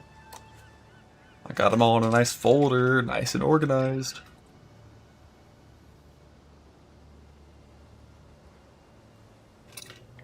Where's the vlog? The vlog is right now. We're doing it live.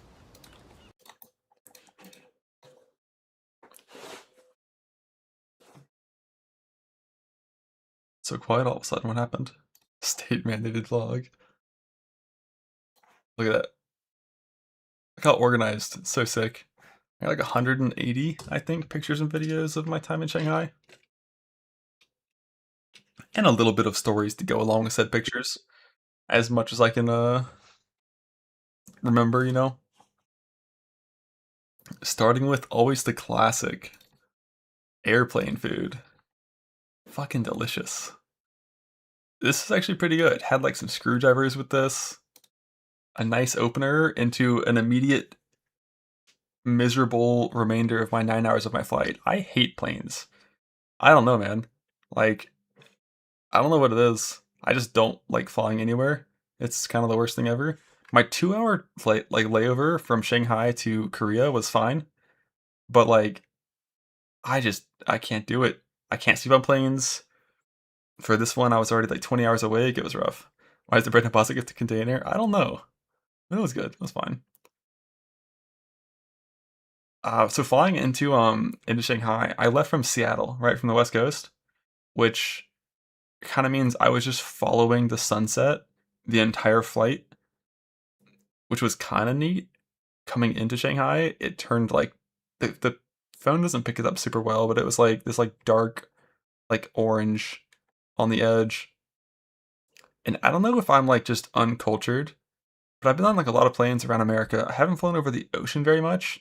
This is like the water outside of Shanghai, and the phone like really didn't do it justice. There's like 150 of those down there, those white lights. And I'm pretty sure they're like fucking container ships that are just like leaving Shanghai to go around the world, I assume. There's like so many of them. And I guess like when I'm flying around America, I don't really fly around like port cities very often. So I've just like never seen that before. It was neat. Let's see what's next. Into the hotel right away. So day one, I landed like 7 p.m. Basically just got to the hotel, was already pretty tired. This thing delivers it delivers shit to your room. And it's dressed like my cat. It's got a tuxedo. Robo Butler, yeah, it's fucking dressed like my cat. I followed him around a little bit. He delivered some food to me. Like my food is in there right now, and I happened to be in the lobby when I got there, and I watched him put it in. You tip them. Yeah, they don't do that.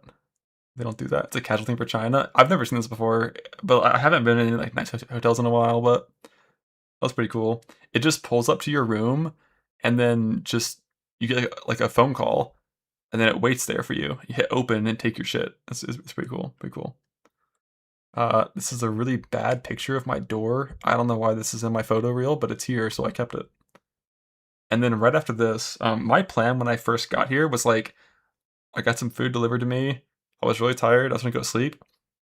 And then Milky, BK, which is like a Path of Exile / Torchlight creator, and Lily were like, yo, wanna go to a bar? So, duh. We went to the bar. We got some drinks and stuff on like some rooftop bar, and this is the view from there. This was like the only place besides the club we went to um, that actually was expensive. Almost everything else in Shanghai was like super cheap. This was like a rooftop bar on top of some hotel, so it's like those things multiply, like hotel plus rooftop, and it's like an 8x multiplier. And even then, it was still like $20 a drink, which is crazy because this kind of shit in Seattle would have been like well over 100. It would have been like some disgusting like tax. So that was just chill. We just went there and just like talked about just like Path of Exile because we're all Path of Exile players. Ranted about Sprint being bad for a bit. Had a good time. Talked a bit about Torchlight stuff. Then we went back home, went to sleep. Go away, Flux. Go away. Let's see what's next. Office tour, dinner, TorchCon preview. Boom, more food. So much of the human experience is food, I've realized. Like, half the pictures in here were food at one point. And, like, I'm an uncultured American. So, like, I ate so many things that I don't even remember what they were. Because, like, every single, like, fucking organ and part of every animal is on the menu here. Like, there's just, like, there's so many options. So there were a lot of firsts on this trip. Like, these things up here were, like peeled, like, tomatoes or something that were actually pretty good. Just a little basic salad. Little video of our first course. And this right here on the right, this was like by far my favorite dish at this first dinner. This was just like a basic beef stir fry, and they ordered our lovely like handlers who showcased the city to a lot of us when we were like with the official Torchlight people. They ordered like the lowest spice amount that was like available, and like that shit was still pretty spicy. It was real good. I know. I ate like basically like a full bowl of this stuff. White mint spice, yeah, it was real good. I think this was I want to say that was pork belly, or maybe the pork belly came later. I'm not sure. With some bread, and like the biggest like shock when we first got here was like just the way food comes out. We just had like 6 like layers of food, and they bring it out in this big old container. You eat from it from a little bit, just like sharing it. Then they take it away, put it into a smaller bowl, and put that smaller bowl back on the table to make room for your next serving, which is going to be just like another big old something else. Which was just all of this. Which I forgot what most of these things even are. But it was all like so delicious. Family style, yeah. And this right here, this ice, bottom right, this is the only ice that I saw my entire time there for 5 days.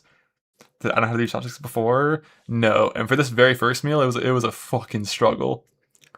Now I'm okay with them. I can pick up most things with them without like being a failure. But that day one, that was a learning curve, man. that was a learning curve for sure. The biggest like tip that we learned from this guy right here on the right, LP, is like put it on your ring finger, not on your middle finger, and then you can like use both fingers up top to hold it, and it's like way easier.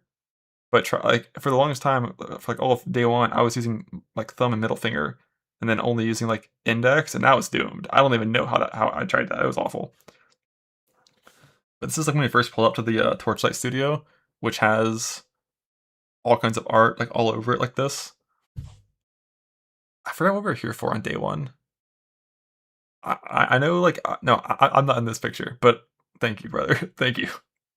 On the left here is Milky in blue, and on the right's LP, which is Lily's handler / agent / person.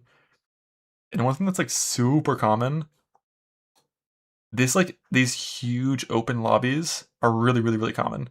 Like most buildings we walked into that were like multi-floor, like were like this to start. I'll call them babysitters. Yeah, babysitters. Was that guy stepping over in this?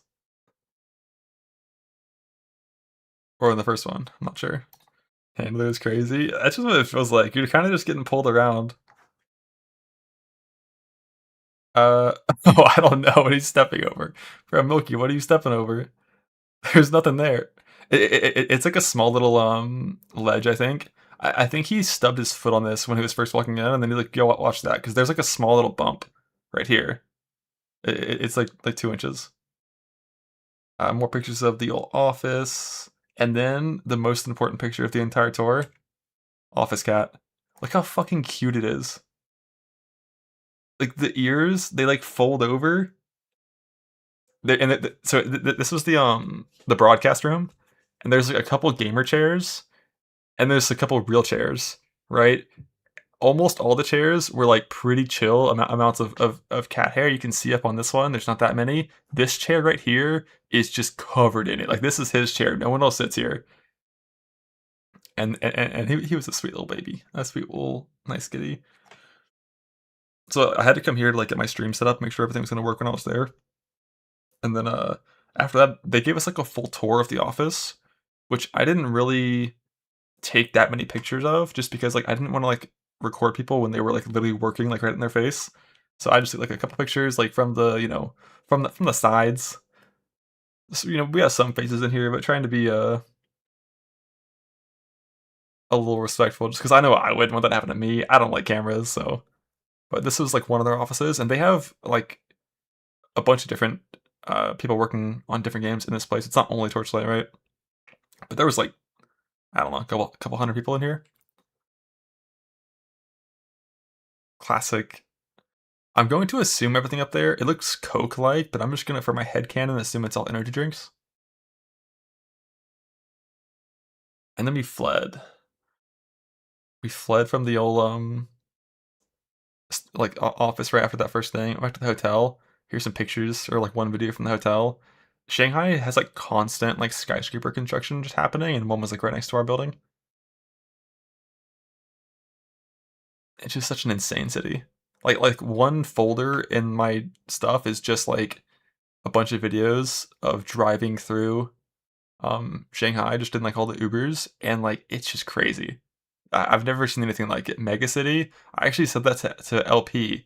I was like, I get where they took inspiration for like fucking Judge Dredd. I was like, before I've never seen any city that made me relate to that, but like these crazy how big these cities are. She's Tokyo. Is it also like that? I've heard that it's pretty crazy. And then so day one, like right after um the office, we had lunch, right? And then went to the office. And then went to dinner with like a 3-hour gap. So I wasn't even hungry by the time we got here. And this was like probably the most amount of food I've ever seen served for like one table before. Because that thing in the middle, it rotates. So there's like 10 of us on this table. And everything right there is just like appetizers. And then they just came with, I think it was 14 different servings of like massive just stuff. This one right here in the front, I think this was sea anemones, like the thing SpongeBob lives in. I think I didn't try that because when I heard it was that, I was like, I'm not that brave. It looked a little, oh, it didn't look for me. We got like some tofu like in a lobster. Uh, More of those tomatoes that are super good. That was in a pineapple. Oh no, wait, no, it wasn't what he lived in. It was what he watched on TV. The anemones. I'm thinking of Nemo. Oh yeah, that was Nemo who lives in those. SpongeBob's here somewhere. Not kidding about the size. I know, like this was like a tenth of the food that came out. Ooh, my first eel. So there's spikes in this fucker. There's a bone back here, and there's spikes right here. It's like a fried eel or some shit. It was pretty tasty. The spikes were interesting. Then let's see what's next. Just everything. Do you eat the spikes? No, you like you grip it with your chopsticks and you bite the meat off the spikes.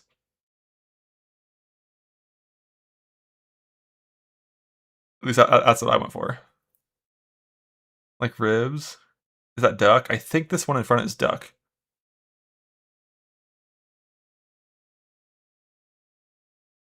And this was dessert. Um, Looking at this, I had genuinely no clue what to expect, what it was gonna taste like. But like the pink is almost like it's trying to be fruity, but like less sweet fruity.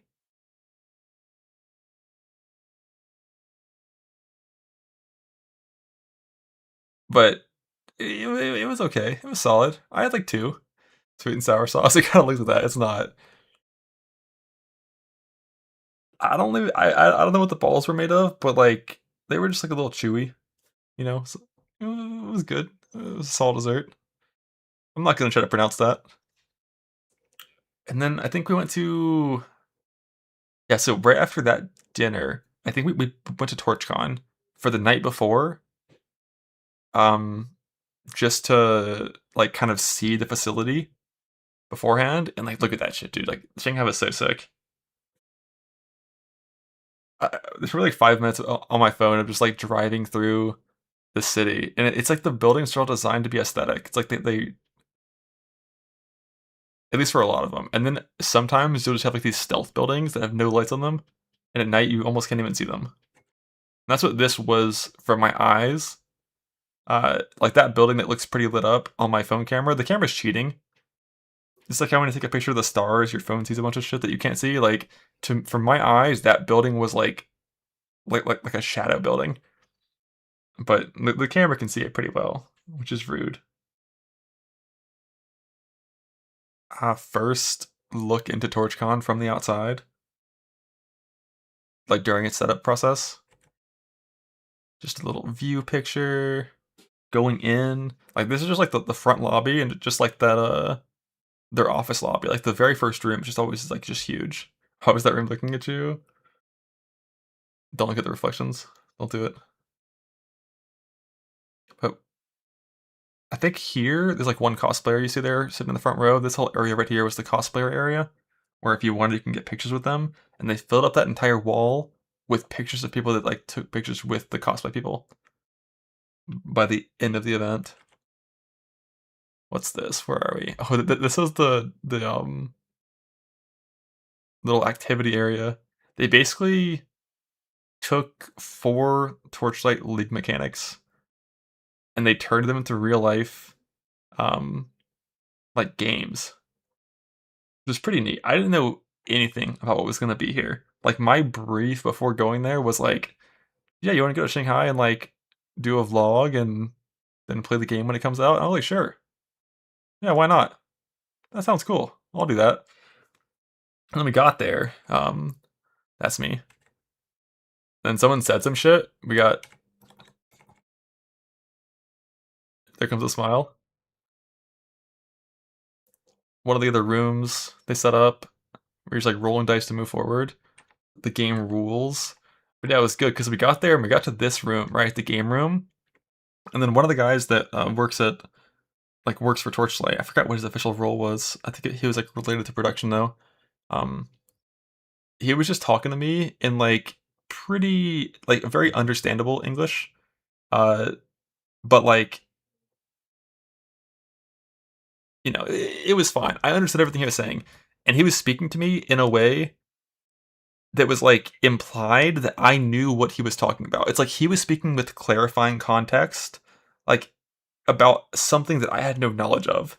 And that was that we were going to be doing like a 20-minute stream about this stuff. And I'm just like, yeah, yeah. So wait, what do you mean like we're walking through here like what do you mean us? Like wait, with cameras? Like it was like just like, "Oh, okay. Yeah, sure. I guess we're doing that. That's cool." Um so that was fun to learn about like the night before that that we have like some broadcast obligations. But it was fun to do that. This was like the main room. Well, one of the main rooms. Got to see it here like when everything's getting set up still before before all the crowd got here, and we didn't stay here too long. It was kind of just to see like what was going on. Oh wait, who's that? You? Better. How long is this event? How long pre-event did I know I was going to this event? Like 3 weeks. I knew I was probably going, and then 1 week it was actually fully confirmed. Just a little picture of the city. And then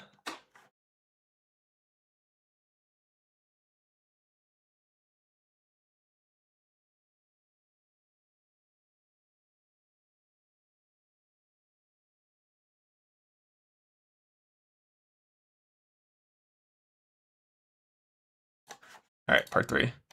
Forget the name of the city of Shanghai? Of course not. Alright, and then actual TorchCon day has arrived. And we got to do hair and makeup, which I haven't had done in a long time. And we got to record it too if we wanted. It was like 45 minutes of hair and makeup. And like my hair is curly, right? My girlfriend's hair is curly. She's told me in the past about how sometimes curly hair doesn't always doesn't always get treated the best by people that be doing this kind of stuff. And you'll have to be a judge for yourself, but you know, we got the hot irons, we got the spray and stuff. And like the curls kind of got fucking murdered.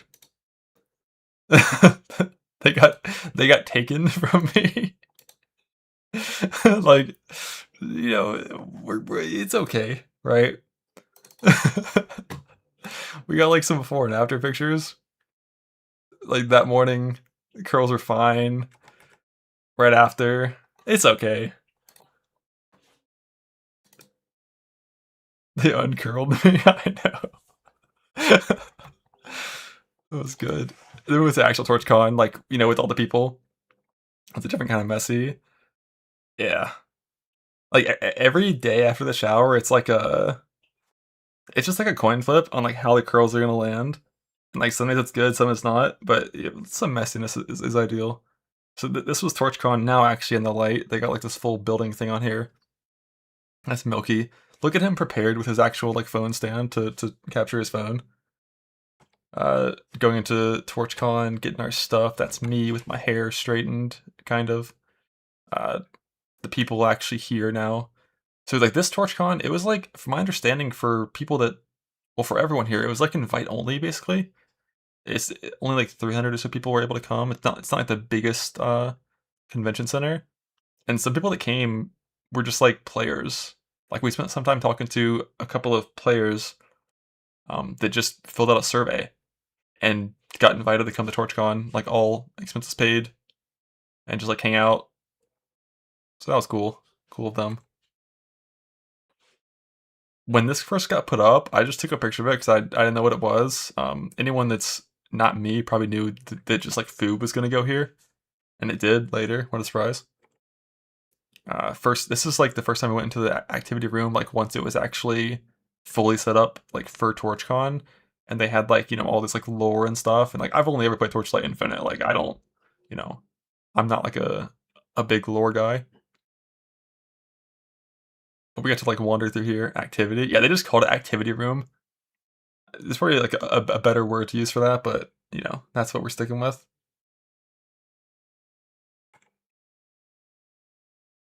And this is the first time we were playing it like for real. What the golden tickets were for, I'm not sure.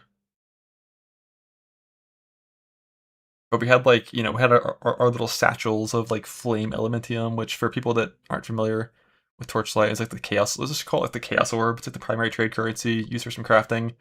And like how well you did in these little games, you got more and you got free stuff.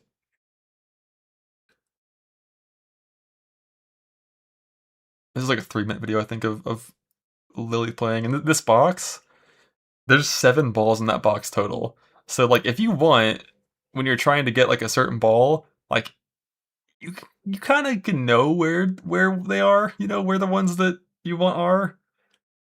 Like, some people were for sure peeking. Like, they were for sure looking in that box, but like it was it was neat. It was a cool experience to do that. Ring toss.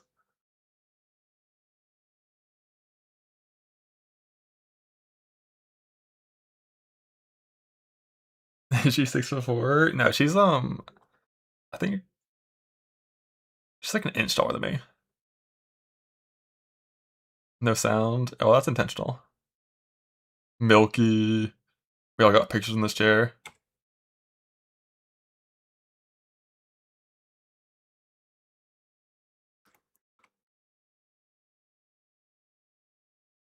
And pictures of me are in this chair too, but on someone else's phone probably. What was this? Just like everyone's gathering in the main area. Probably starting the actual announcements soon. The the order of events was like not exactly what I expected. They started with the Q&A and then did the announcement after the Q&A. So it's a little reverse from what we're used to. And like they did like this like huge like show, and I don't have like the best video of it because I didn't know what was gonna happen. This is my first time seeing it, and they fucking opened that back door, which looked sick, and there was all kinds of cool shit that happened when it went off. But like I wasn't ready for it at all because I had no idea that was gonna happen. But like there's like an actual full, I'm sure, official broadcast of this whole experience.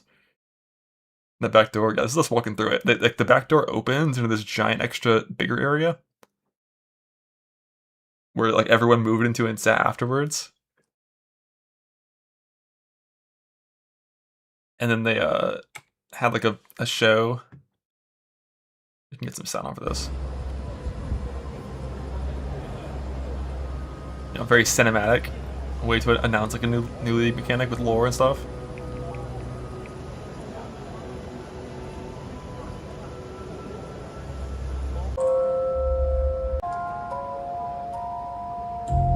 Don't look behind you.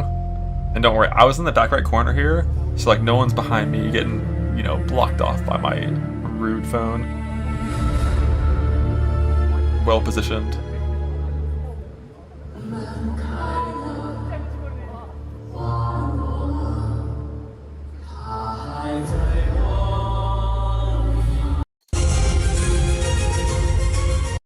So this entire one, this video is like scuffed. I don't know how I fixed it last time. There's like a way to rotate. Which one is this? This one. Video settings, rotate. Again. Boom. Legendary. Technical producer mastermind over here. Where's the sound? What a cool event. It was really cool.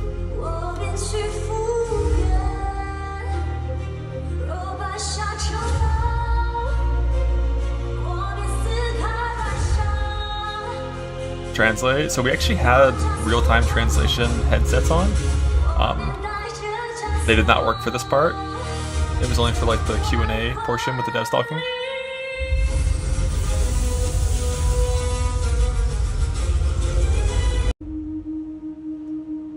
But yeah, this whole whole thing was like 10 minutes of big old performance. Putting a lot of effort. Yeah, no, it was really cool.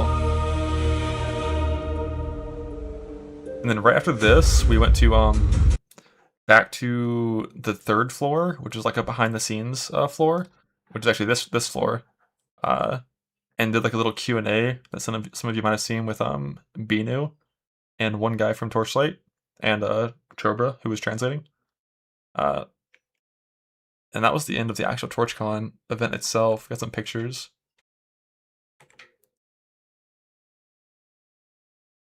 That lighting, I mean, it's just a random backstage photo we just like took all together, and then we left.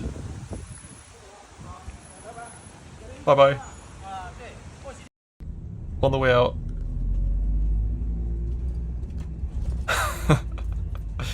This guy just fucking whips it. Pops is based. Yeah, I think Milky was socks and sandals the whole way through. He's a real one. And then after that, um, we went out.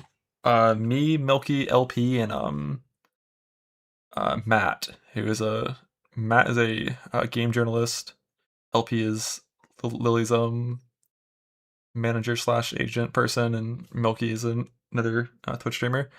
We went out after to get some drinks, as you do. You know, we went to this was like a proper like local place that didn't have like a digital menu, and we just like had to order everything like through like fucking Google Translate, basically with the waiter, who was like 2 minutes after she showed us like how to order, walked up and in Translate showed me her phone. It's like, why have you not ordered yet? But like, we're doing our best, man. We're doing our best. But this place was like, the pricing is just crazy. This was mostly just meat and stuff, and all kinds of different various meats. That thing at the bottom, this is my first time having fried squid, which tastes like fry, and then just a little chewy, but it was like really good, really good. Probably should have dipped it in something, but I was just eating it natty. And like I think this was probably the best vegetable selection that I had the whole time there. On the plate, it was really just a lot of meat. We were going what is that? Is that paleo? It wasn't like full carnivore, but But we got like so many sticks here and drinks, and this whole thing for 4 of us, right? We had how many pictures are of this one? I think this is the final picture from that place. All of that is like and some garlic bread. Oh yeah, this fucking toast, dude. This toast was crazy. I'm from the South, right? I appreciate my butter. And this shit was something extra. Like there was a pound of butter in that like ounce of toast. It doesn't even make sense. And it was like super sweet. It was crazy. Milky didn't like his. He wasn't a big fan. Took one bite. It's like, nah, I'm good. But no, like this whole thing, 3 liters of beer, 2 cocktails, and all those meat skewers, and that plate of calamari shit on there, and like the bread, it was like $60, which was wild. And then this is probably the part of the night that like some people would say we made some mistakes, but like we went outside. There's a typhoon passing by Shanghai at this point, and the winds are crazy. It's raining, right? And we're waiting for our Uber to show up. And this guy just pulls up with an umbrella and starts talking to Milky, right? While we're waiting for our Uber. And by talking, I mean Google Translate back and forth. While the rest of us are just chilling there waiting. And no, then he's like, like, y'all are going to karaoke bar? Come with me. Come with me. I know a karaoke bar. It is like we're like 8 minutes from our hotel, right? We're chilling. There's 4 of us, there's 1 of him. I wasn't too worried. And we just started following him. Why not? It pouring rain, but we just followed him. Because we were curious. And like if he was going somewhere like fucking weird, we would have stopped, right? But it took us to just like a club, like a private room in a fucking club. With him and like one like full-time like drink attendant that was just there to just make us have a good time. So I didn't take too many pictures or videos of anything here because everyone was drinking a lot and stuff, and I didn't want to be weird. But I took some pictures of just like some food and the karaoke, mostly to send to my girlfriend because she loves Taylor Swift and a lot of the songs we were singing to. Like this is what our table looked like at the start. At the end, there's way more drinks on here, but it was just like I don't know, fucking brandy, rum, Coke, fruit, and LP chain ripping cigarettes for a while, or just like yelling words at the TV. Because like I wouldn't want to call it singing. There was a little bit of singing, but it was mostly yelling. Because it was fun. It was good. I think I have like one. Oh, that's me. Private bathroom in that room, of course. I walked in. I was like, "Yo, that guy looks sick." Took a picture. I'm sure Team Liquid appreciates me doing that in their branded clothing. This was the first song. He ripped one in China for us before, in Chinese before before it went to English.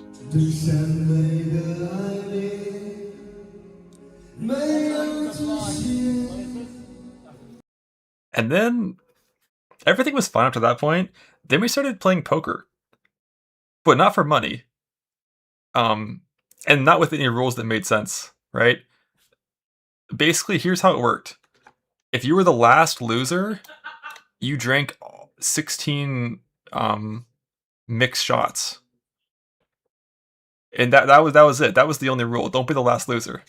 So that's the last picture I took of that night. It was good. We had fun. But like, look, you didn't have to chug them. You didn't have to chug them. Like, it just got added to your drink, and then like you drank, like until you lost the next hand, right? The actual dude there that was like hosting that, he just chugged that shit. He would pour it all in his cup and just instantly down it. I like teetered on alcohol poisoning for like a couple hours, but like I did good. I maintained like 5% below blackout the entire night, which is generally a victory in my book. And then we walked home in like torrential rain, got back at 5 in the morning, had to wake up in a couple hours, kept all the organs, had a good time, And then we got up and went to the office again. I noticed, I took a picture of this to ask Claude, like, what that gray thing is. But I noticed everyone just leaves their shit on their scooter in Shanghai. There's scooters everywhere in Shanghai, and nobody is worried about theft at all. Because when I lock my bike up here in Washington, I'm putting my bike lock through the holes in my helmet, so nothing gets stolen. And like they're just chilling, like there's just shit everywhere. But yeah, I learned this gray thing is wind protection because it's really windy there, and it's also for like keeping your hands warm as well. Like there's like pockets in there, and a lot of those had it, but it's cool. Oh my god, ice. Oh my god, ice. I put this in the refrigerator. Yeah. So we got some iced coffee in the morning, because the night before, I don't know, something happened. So, got some iced coffee, went to the office, and I think we kind of just played a little bit of Torchlight this day. It was pretty chill. Like, you see the office lights are off, it's closed. Got my little mocha latte. I sniped this without even reading the words. Just off the art, I was like, that's me. That one's mine. We went in the back door of the office and played the game for a little bit with like all the people from the player like giveaway thing. They all were here, and then all the Koreans were here, like with Bino and them. And I don't think I'm supposed to show actual footage of the game, so we're gonna skip through all those. It's not out yet. Let me just walk around the office a bit. This is like their day off, I think, so there weren't that many people here.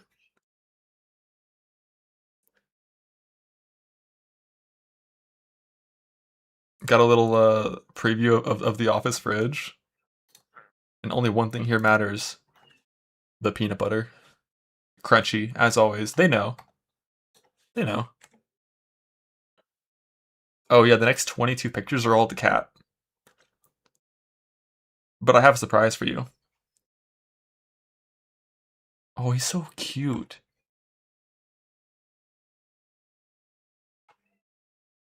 Ready for the surprise? There's a second cat. And this cat is like, he just looks mad. Like look at one of these pictures. It really captures it well. He just looks mad. Dude, you're having a snack. Like, chill, smile. Like, smile. Put your brows away.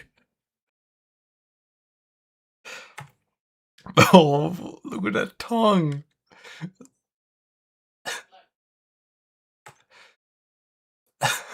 They're so cute.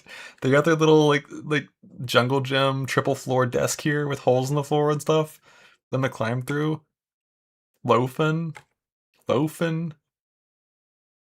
He was very excited by the sound of my zipper. So like whenever I move my zipper around, he would like get all perky. They're so cute. Went to the little corner store. This is where we got the coffees from. Walked back here through again. I don't remember what for. Um, something weird about this one. Where's the audio? Here it comes.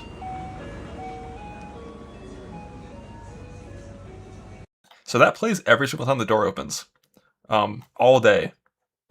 And I feel for that clerk that's back there just like listening to that non-stop. But you know, like those little like coffees, like pre-made, were like $1. Like everything from these little corner stores in like proper places is so cheap. You can really just do anything. So on the way home from the prior night, allegedly, I crawled through that tube at Mach 2. They say I teleported, and my knee agrees. It's so I had to get a picture of it on the way back. It was right there, It wasn't my fault. Back to the hotel. Hotel. Oh, the fucking hallway. Look at this. Look at this. All right, play it again. It doesn't look as spooky in the camera, but the first time I did this walk, I literally jumped because I thought I was about to walk into a person because this little thing just reflects. This one little chip reflects. So I walk around this corner and I see myself and I just like I jumped. And then the second time when I knew it was coming, I also kind of like winced. But by number 3, we're good. Like, what is that? All right, what's next? What's next? Final night, right? I feel like I just keep getting through because when I first went through my pictures, I was like, yeah, that first night at TroTron, that was the best night. But like, I don't know, man. This night was really fun. This one was sober. I think, yeah, this one was sober because my stomach felt so bad. Like my stomach, it was like I don't really get properly hungover with like headaches or anything. I guess I just haven't drank enough for that. But like my stomach was fucked. It was like I could just feel like every like nerve in my stomach just the entire day, and it was like this weird like off-brand nausea because it wasn't real nausea. I don't know. It was weird. I didn't like it. But yeah, we'll drink less next time. This is just like a random car we saw on the way out. Because and a black hat. Cool picture of the TV tower. We Ubered, so like LP. I forgot how he got this recommendation, but this was like some like hole in the wall, but really really highly rated. I think dumpling place that someone told him to come. Scaffolding, yes sir. And this is one where I can't believe you can kind of see it at the top, but I took this video because I was like, damn, that building is like actually stealthy as fuck. There's an entire building right here. You can see it up here, but like you can't see the base of it very well. It just looks like darkness. And then on the other side is the TV tower, which we didn't get to go to. We wanted to, and that was the plan tonight, was to go there at the end of the night. But we were a little too slow on getting here, and a little too slow on eating because we were all, recovering. This was like dumplings and soup and fried pork that had a bone at the end of it. You had to not accidentally eat, and then like just some fried chicken on a skewer that was like really good. And this place, dude, I feel bad for the workers in the back of this kitchen. It was so hot. We were at second floor of a building that was like properly AC'd and it felt really good.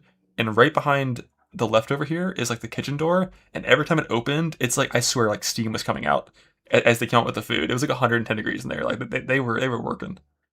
But like food was top tier, really good. I'm not like the biggest dumpling fan, personally.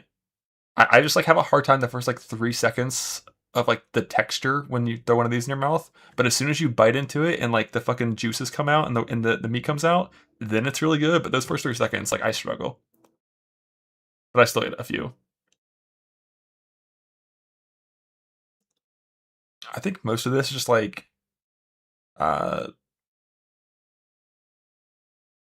just kind of walking because after that, instead of Ubering to the next place, it was like, I don't know, 50-minute walk. So we're just like, let's just walk through the city, see how it is.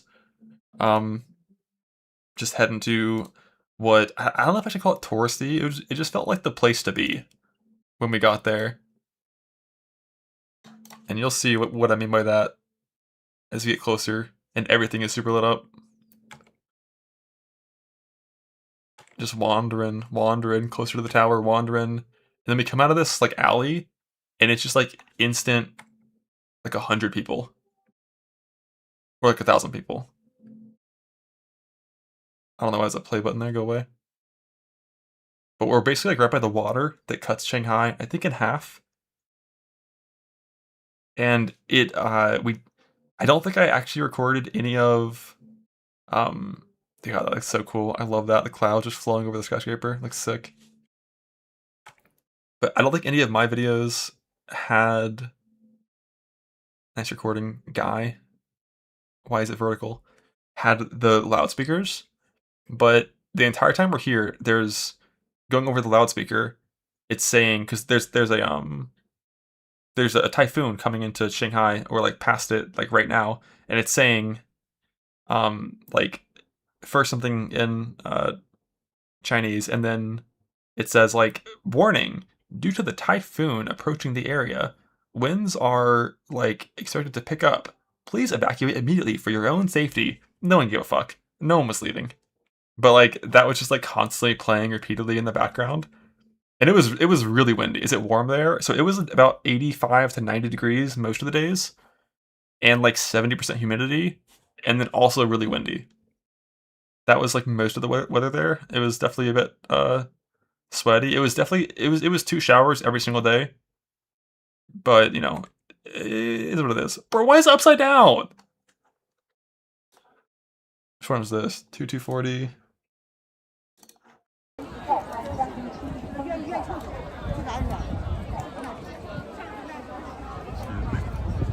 Skills, mate.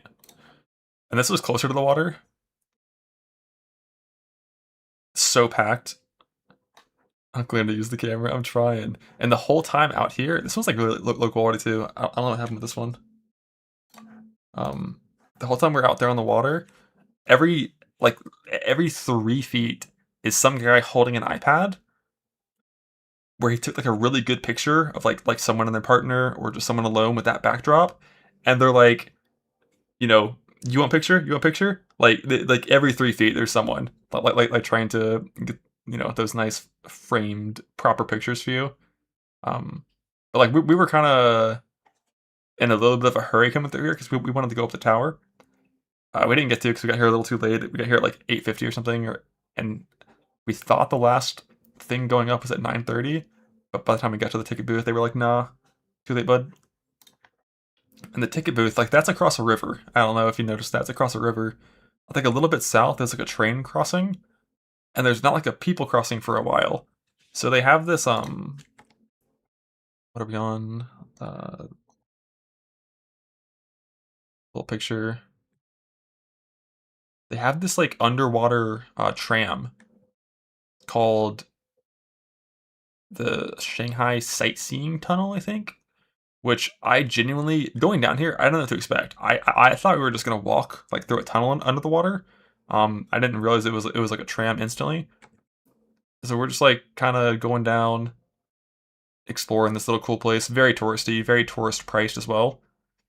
And it's basically like a rave, in a tunnel, I guess.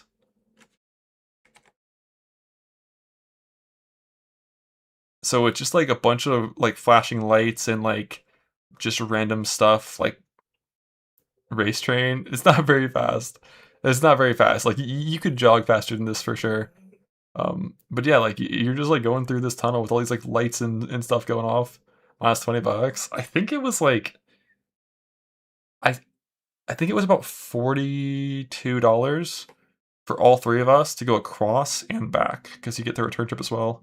So it was, you know, a little tax, considering 60 paid for like a massive meal for 4 of us. Yeah, this is underneath the river, crossing to the other side. Minus 42. Yeah, it's like a random thing with a bunch of signs. It's like, if you cross this barricade, you'll be, you know, punished in some way or another. So I took a picture of it. It's just like an old entry to the thing, I guess. There's like a new one that actually works.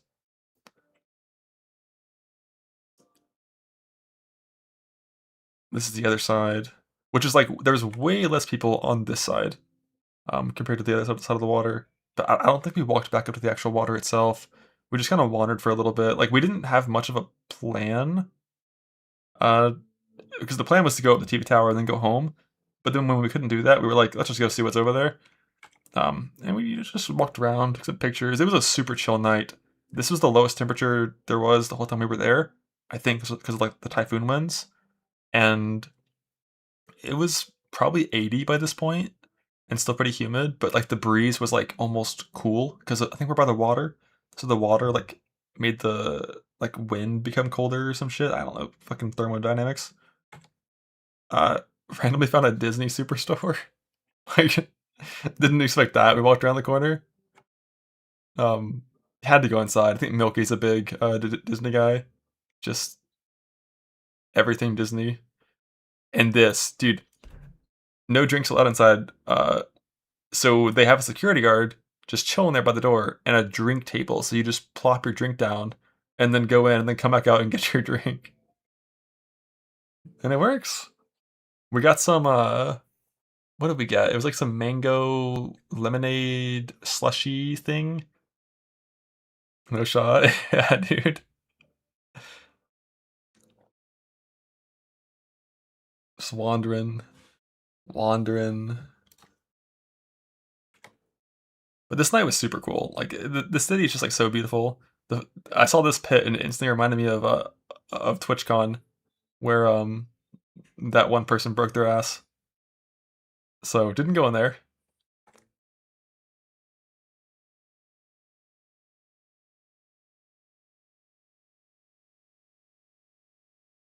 I thought this is so zoomed in. This is like the other side of the water from the first videos. Just like, yo, what is that building back there? I didn't see that one at first. Like that's like a villain's lair back there. Just going into the clouds with spikes. Yeah, I really wish we got to go up the TV tower. Next time I'm there, I'm definitely going to go up that, probably flying a little bit earlier so I can do some more touristy stuff before all the obligations occur. But it was sick. Just a couple little more pictures. Oh yeah, so this is just like a little street level, intersection, and above us is basically the interstate. It's just like elevated everywhere as far as I know, and there's roads under it too. And like most of the videos that I took of us transiting from one place to another were on like one of these like elevated roads. And that's the last one of this thing. I hope we're getting close to the end. I got like a little gift box, so did everyone that went there. I just had some, some TorchCon merch. Got a mouse pad, got like a charger, and then a shirt. Which I'm pretty sure that's the character I played last season. Looking respectfully. That's E1. Oh, I think I put E3.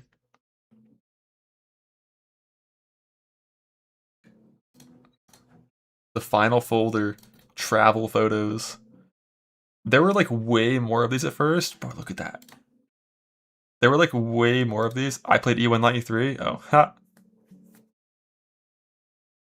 But there was probably like 10 minutes of like travel videos. And they all are just like this. Like, and it goes on for so long. You'll drive for 30 minutes on like this like, elevated road. And it's just like this the entire time. Like as far as you can see for fucking miles. Just skyscrapers. It was like nothing like I've seen in like any city I've been to before. Yeah, 25 million people. Super cool.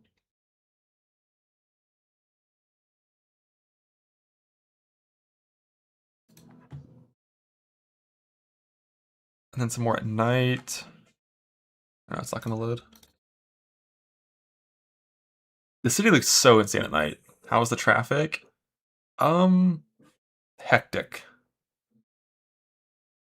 But like, not too bad.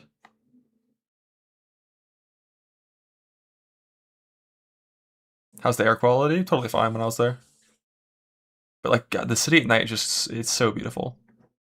Like my first night, I've always like generally had the thought when traveling, like, I prefer like natural landscapes. I don't really ever want to go to a city. I don't like care about city stuff.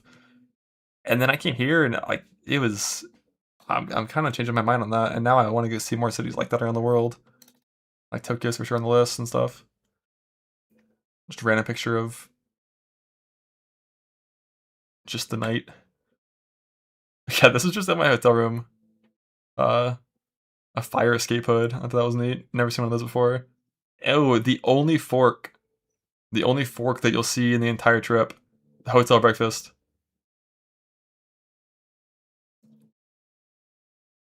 It was nice. It was nice. Give it to the hotel. You know, wake up, nice little reset. Just eat with the good old American utensils. But I've gotten a lot better with the with the chopsticks. So it's fine. It's fine. Then we fled. I'm pretty sure this right here. I'm pretty sure we're like half an hour from the hotel. Is when I started to take this, and we finally were getting to like non skyscrapers in every direction. There's still a ton over to the right, but like starting to get like a little more like almost suburban-y, I'd call it. That was really cool. Also made friends to go with too. Milky and LP I met for the first time in Shanghai, and we just like, kind of did everything together because we're all there for similar reasons. Lily I met once in LA, but like, most people I would say I was not super close with. We just kind of hung out. LPLAOP. I'm not sure. I think that's just his name. It's his initials. He's not like a very public figure. Green. That's something I also really appreciated about Shanghai was the amount of green on like every single area. I never felt like I was in like a concrete jungle like I felt in some cities, London. But obviously that was just because of where I was in London. I've heard in other places it's not as bad. But like, it was just nice. It was very nice, very pleasant experience. I'll definitely go again next year if I get invited again. But traffic was never too bad. This is the airport leaving. The final picture. I saw this. I think this actually might have been in the Korea airport, not in the Shanghai airport. I forgot. I was just walking down the air bridge, and I was thinking about trampling. Like I was really considering trampling, and then I saw this sign, and I was like, well, you know, like I guess we can't do it. Sucks. Sometimes you just don't win. Like, it's rough. It's rough. But yeah, no, that was all of it. All the pictures. It was great. I had a great time. Definitely was like a little anxious about it at the start on the way in, but by the end, that was a top tier trip. Probably the best trip that I've had for all the like the work vacations I've done.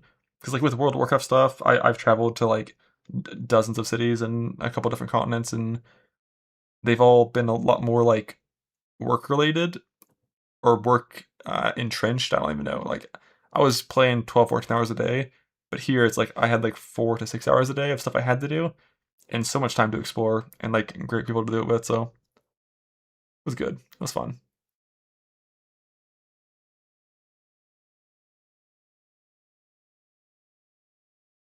Yeah, I saw that posting seal, and he kept all your organs. I'm pretty sure. Had a good time. Was it for PoE? No, it was for Torchlight. Sounds like a nice trip. Yeah, it was.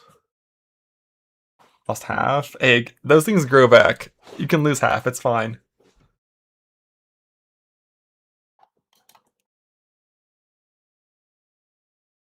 But that was sick. I'm definitely gonna try to take a similar amount of pictures whenever I go to ExileCon. Like for Shanghai, that was a 5-day trip.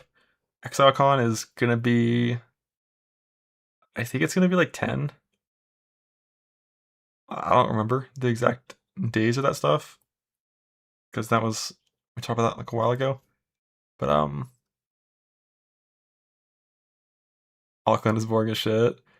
I'm not going to be spending much time in the city until the people get there for ExileCon. I'm gonna be doing just like outdoorsy shit. So maybe some skydiving, some parasailing, some like a boat trip, some mountain hiking. Might go to the Dark Sky Sanctuary down on the South Island and just like see. I don't know. But like it's gonna be summer down there, right? In October, so it should be nice.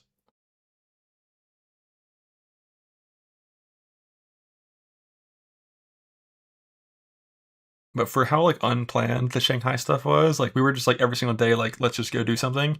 That was like so good. For God, I'm not looking forward to the flight though, man. Like, do I just spend 10K for the late on beds? I hate it.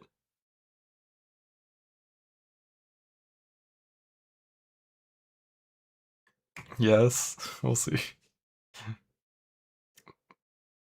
Favorite part of the trip?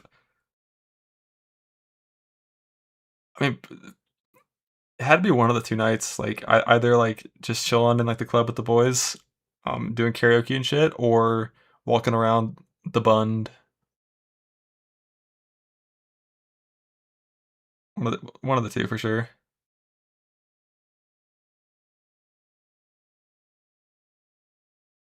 Like the second one, like the second night.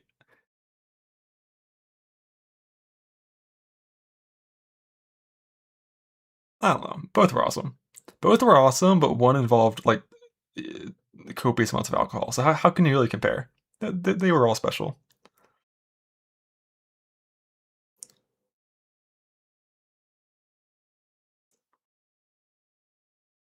Sounds like a fun time. Yeah, it was. It was good.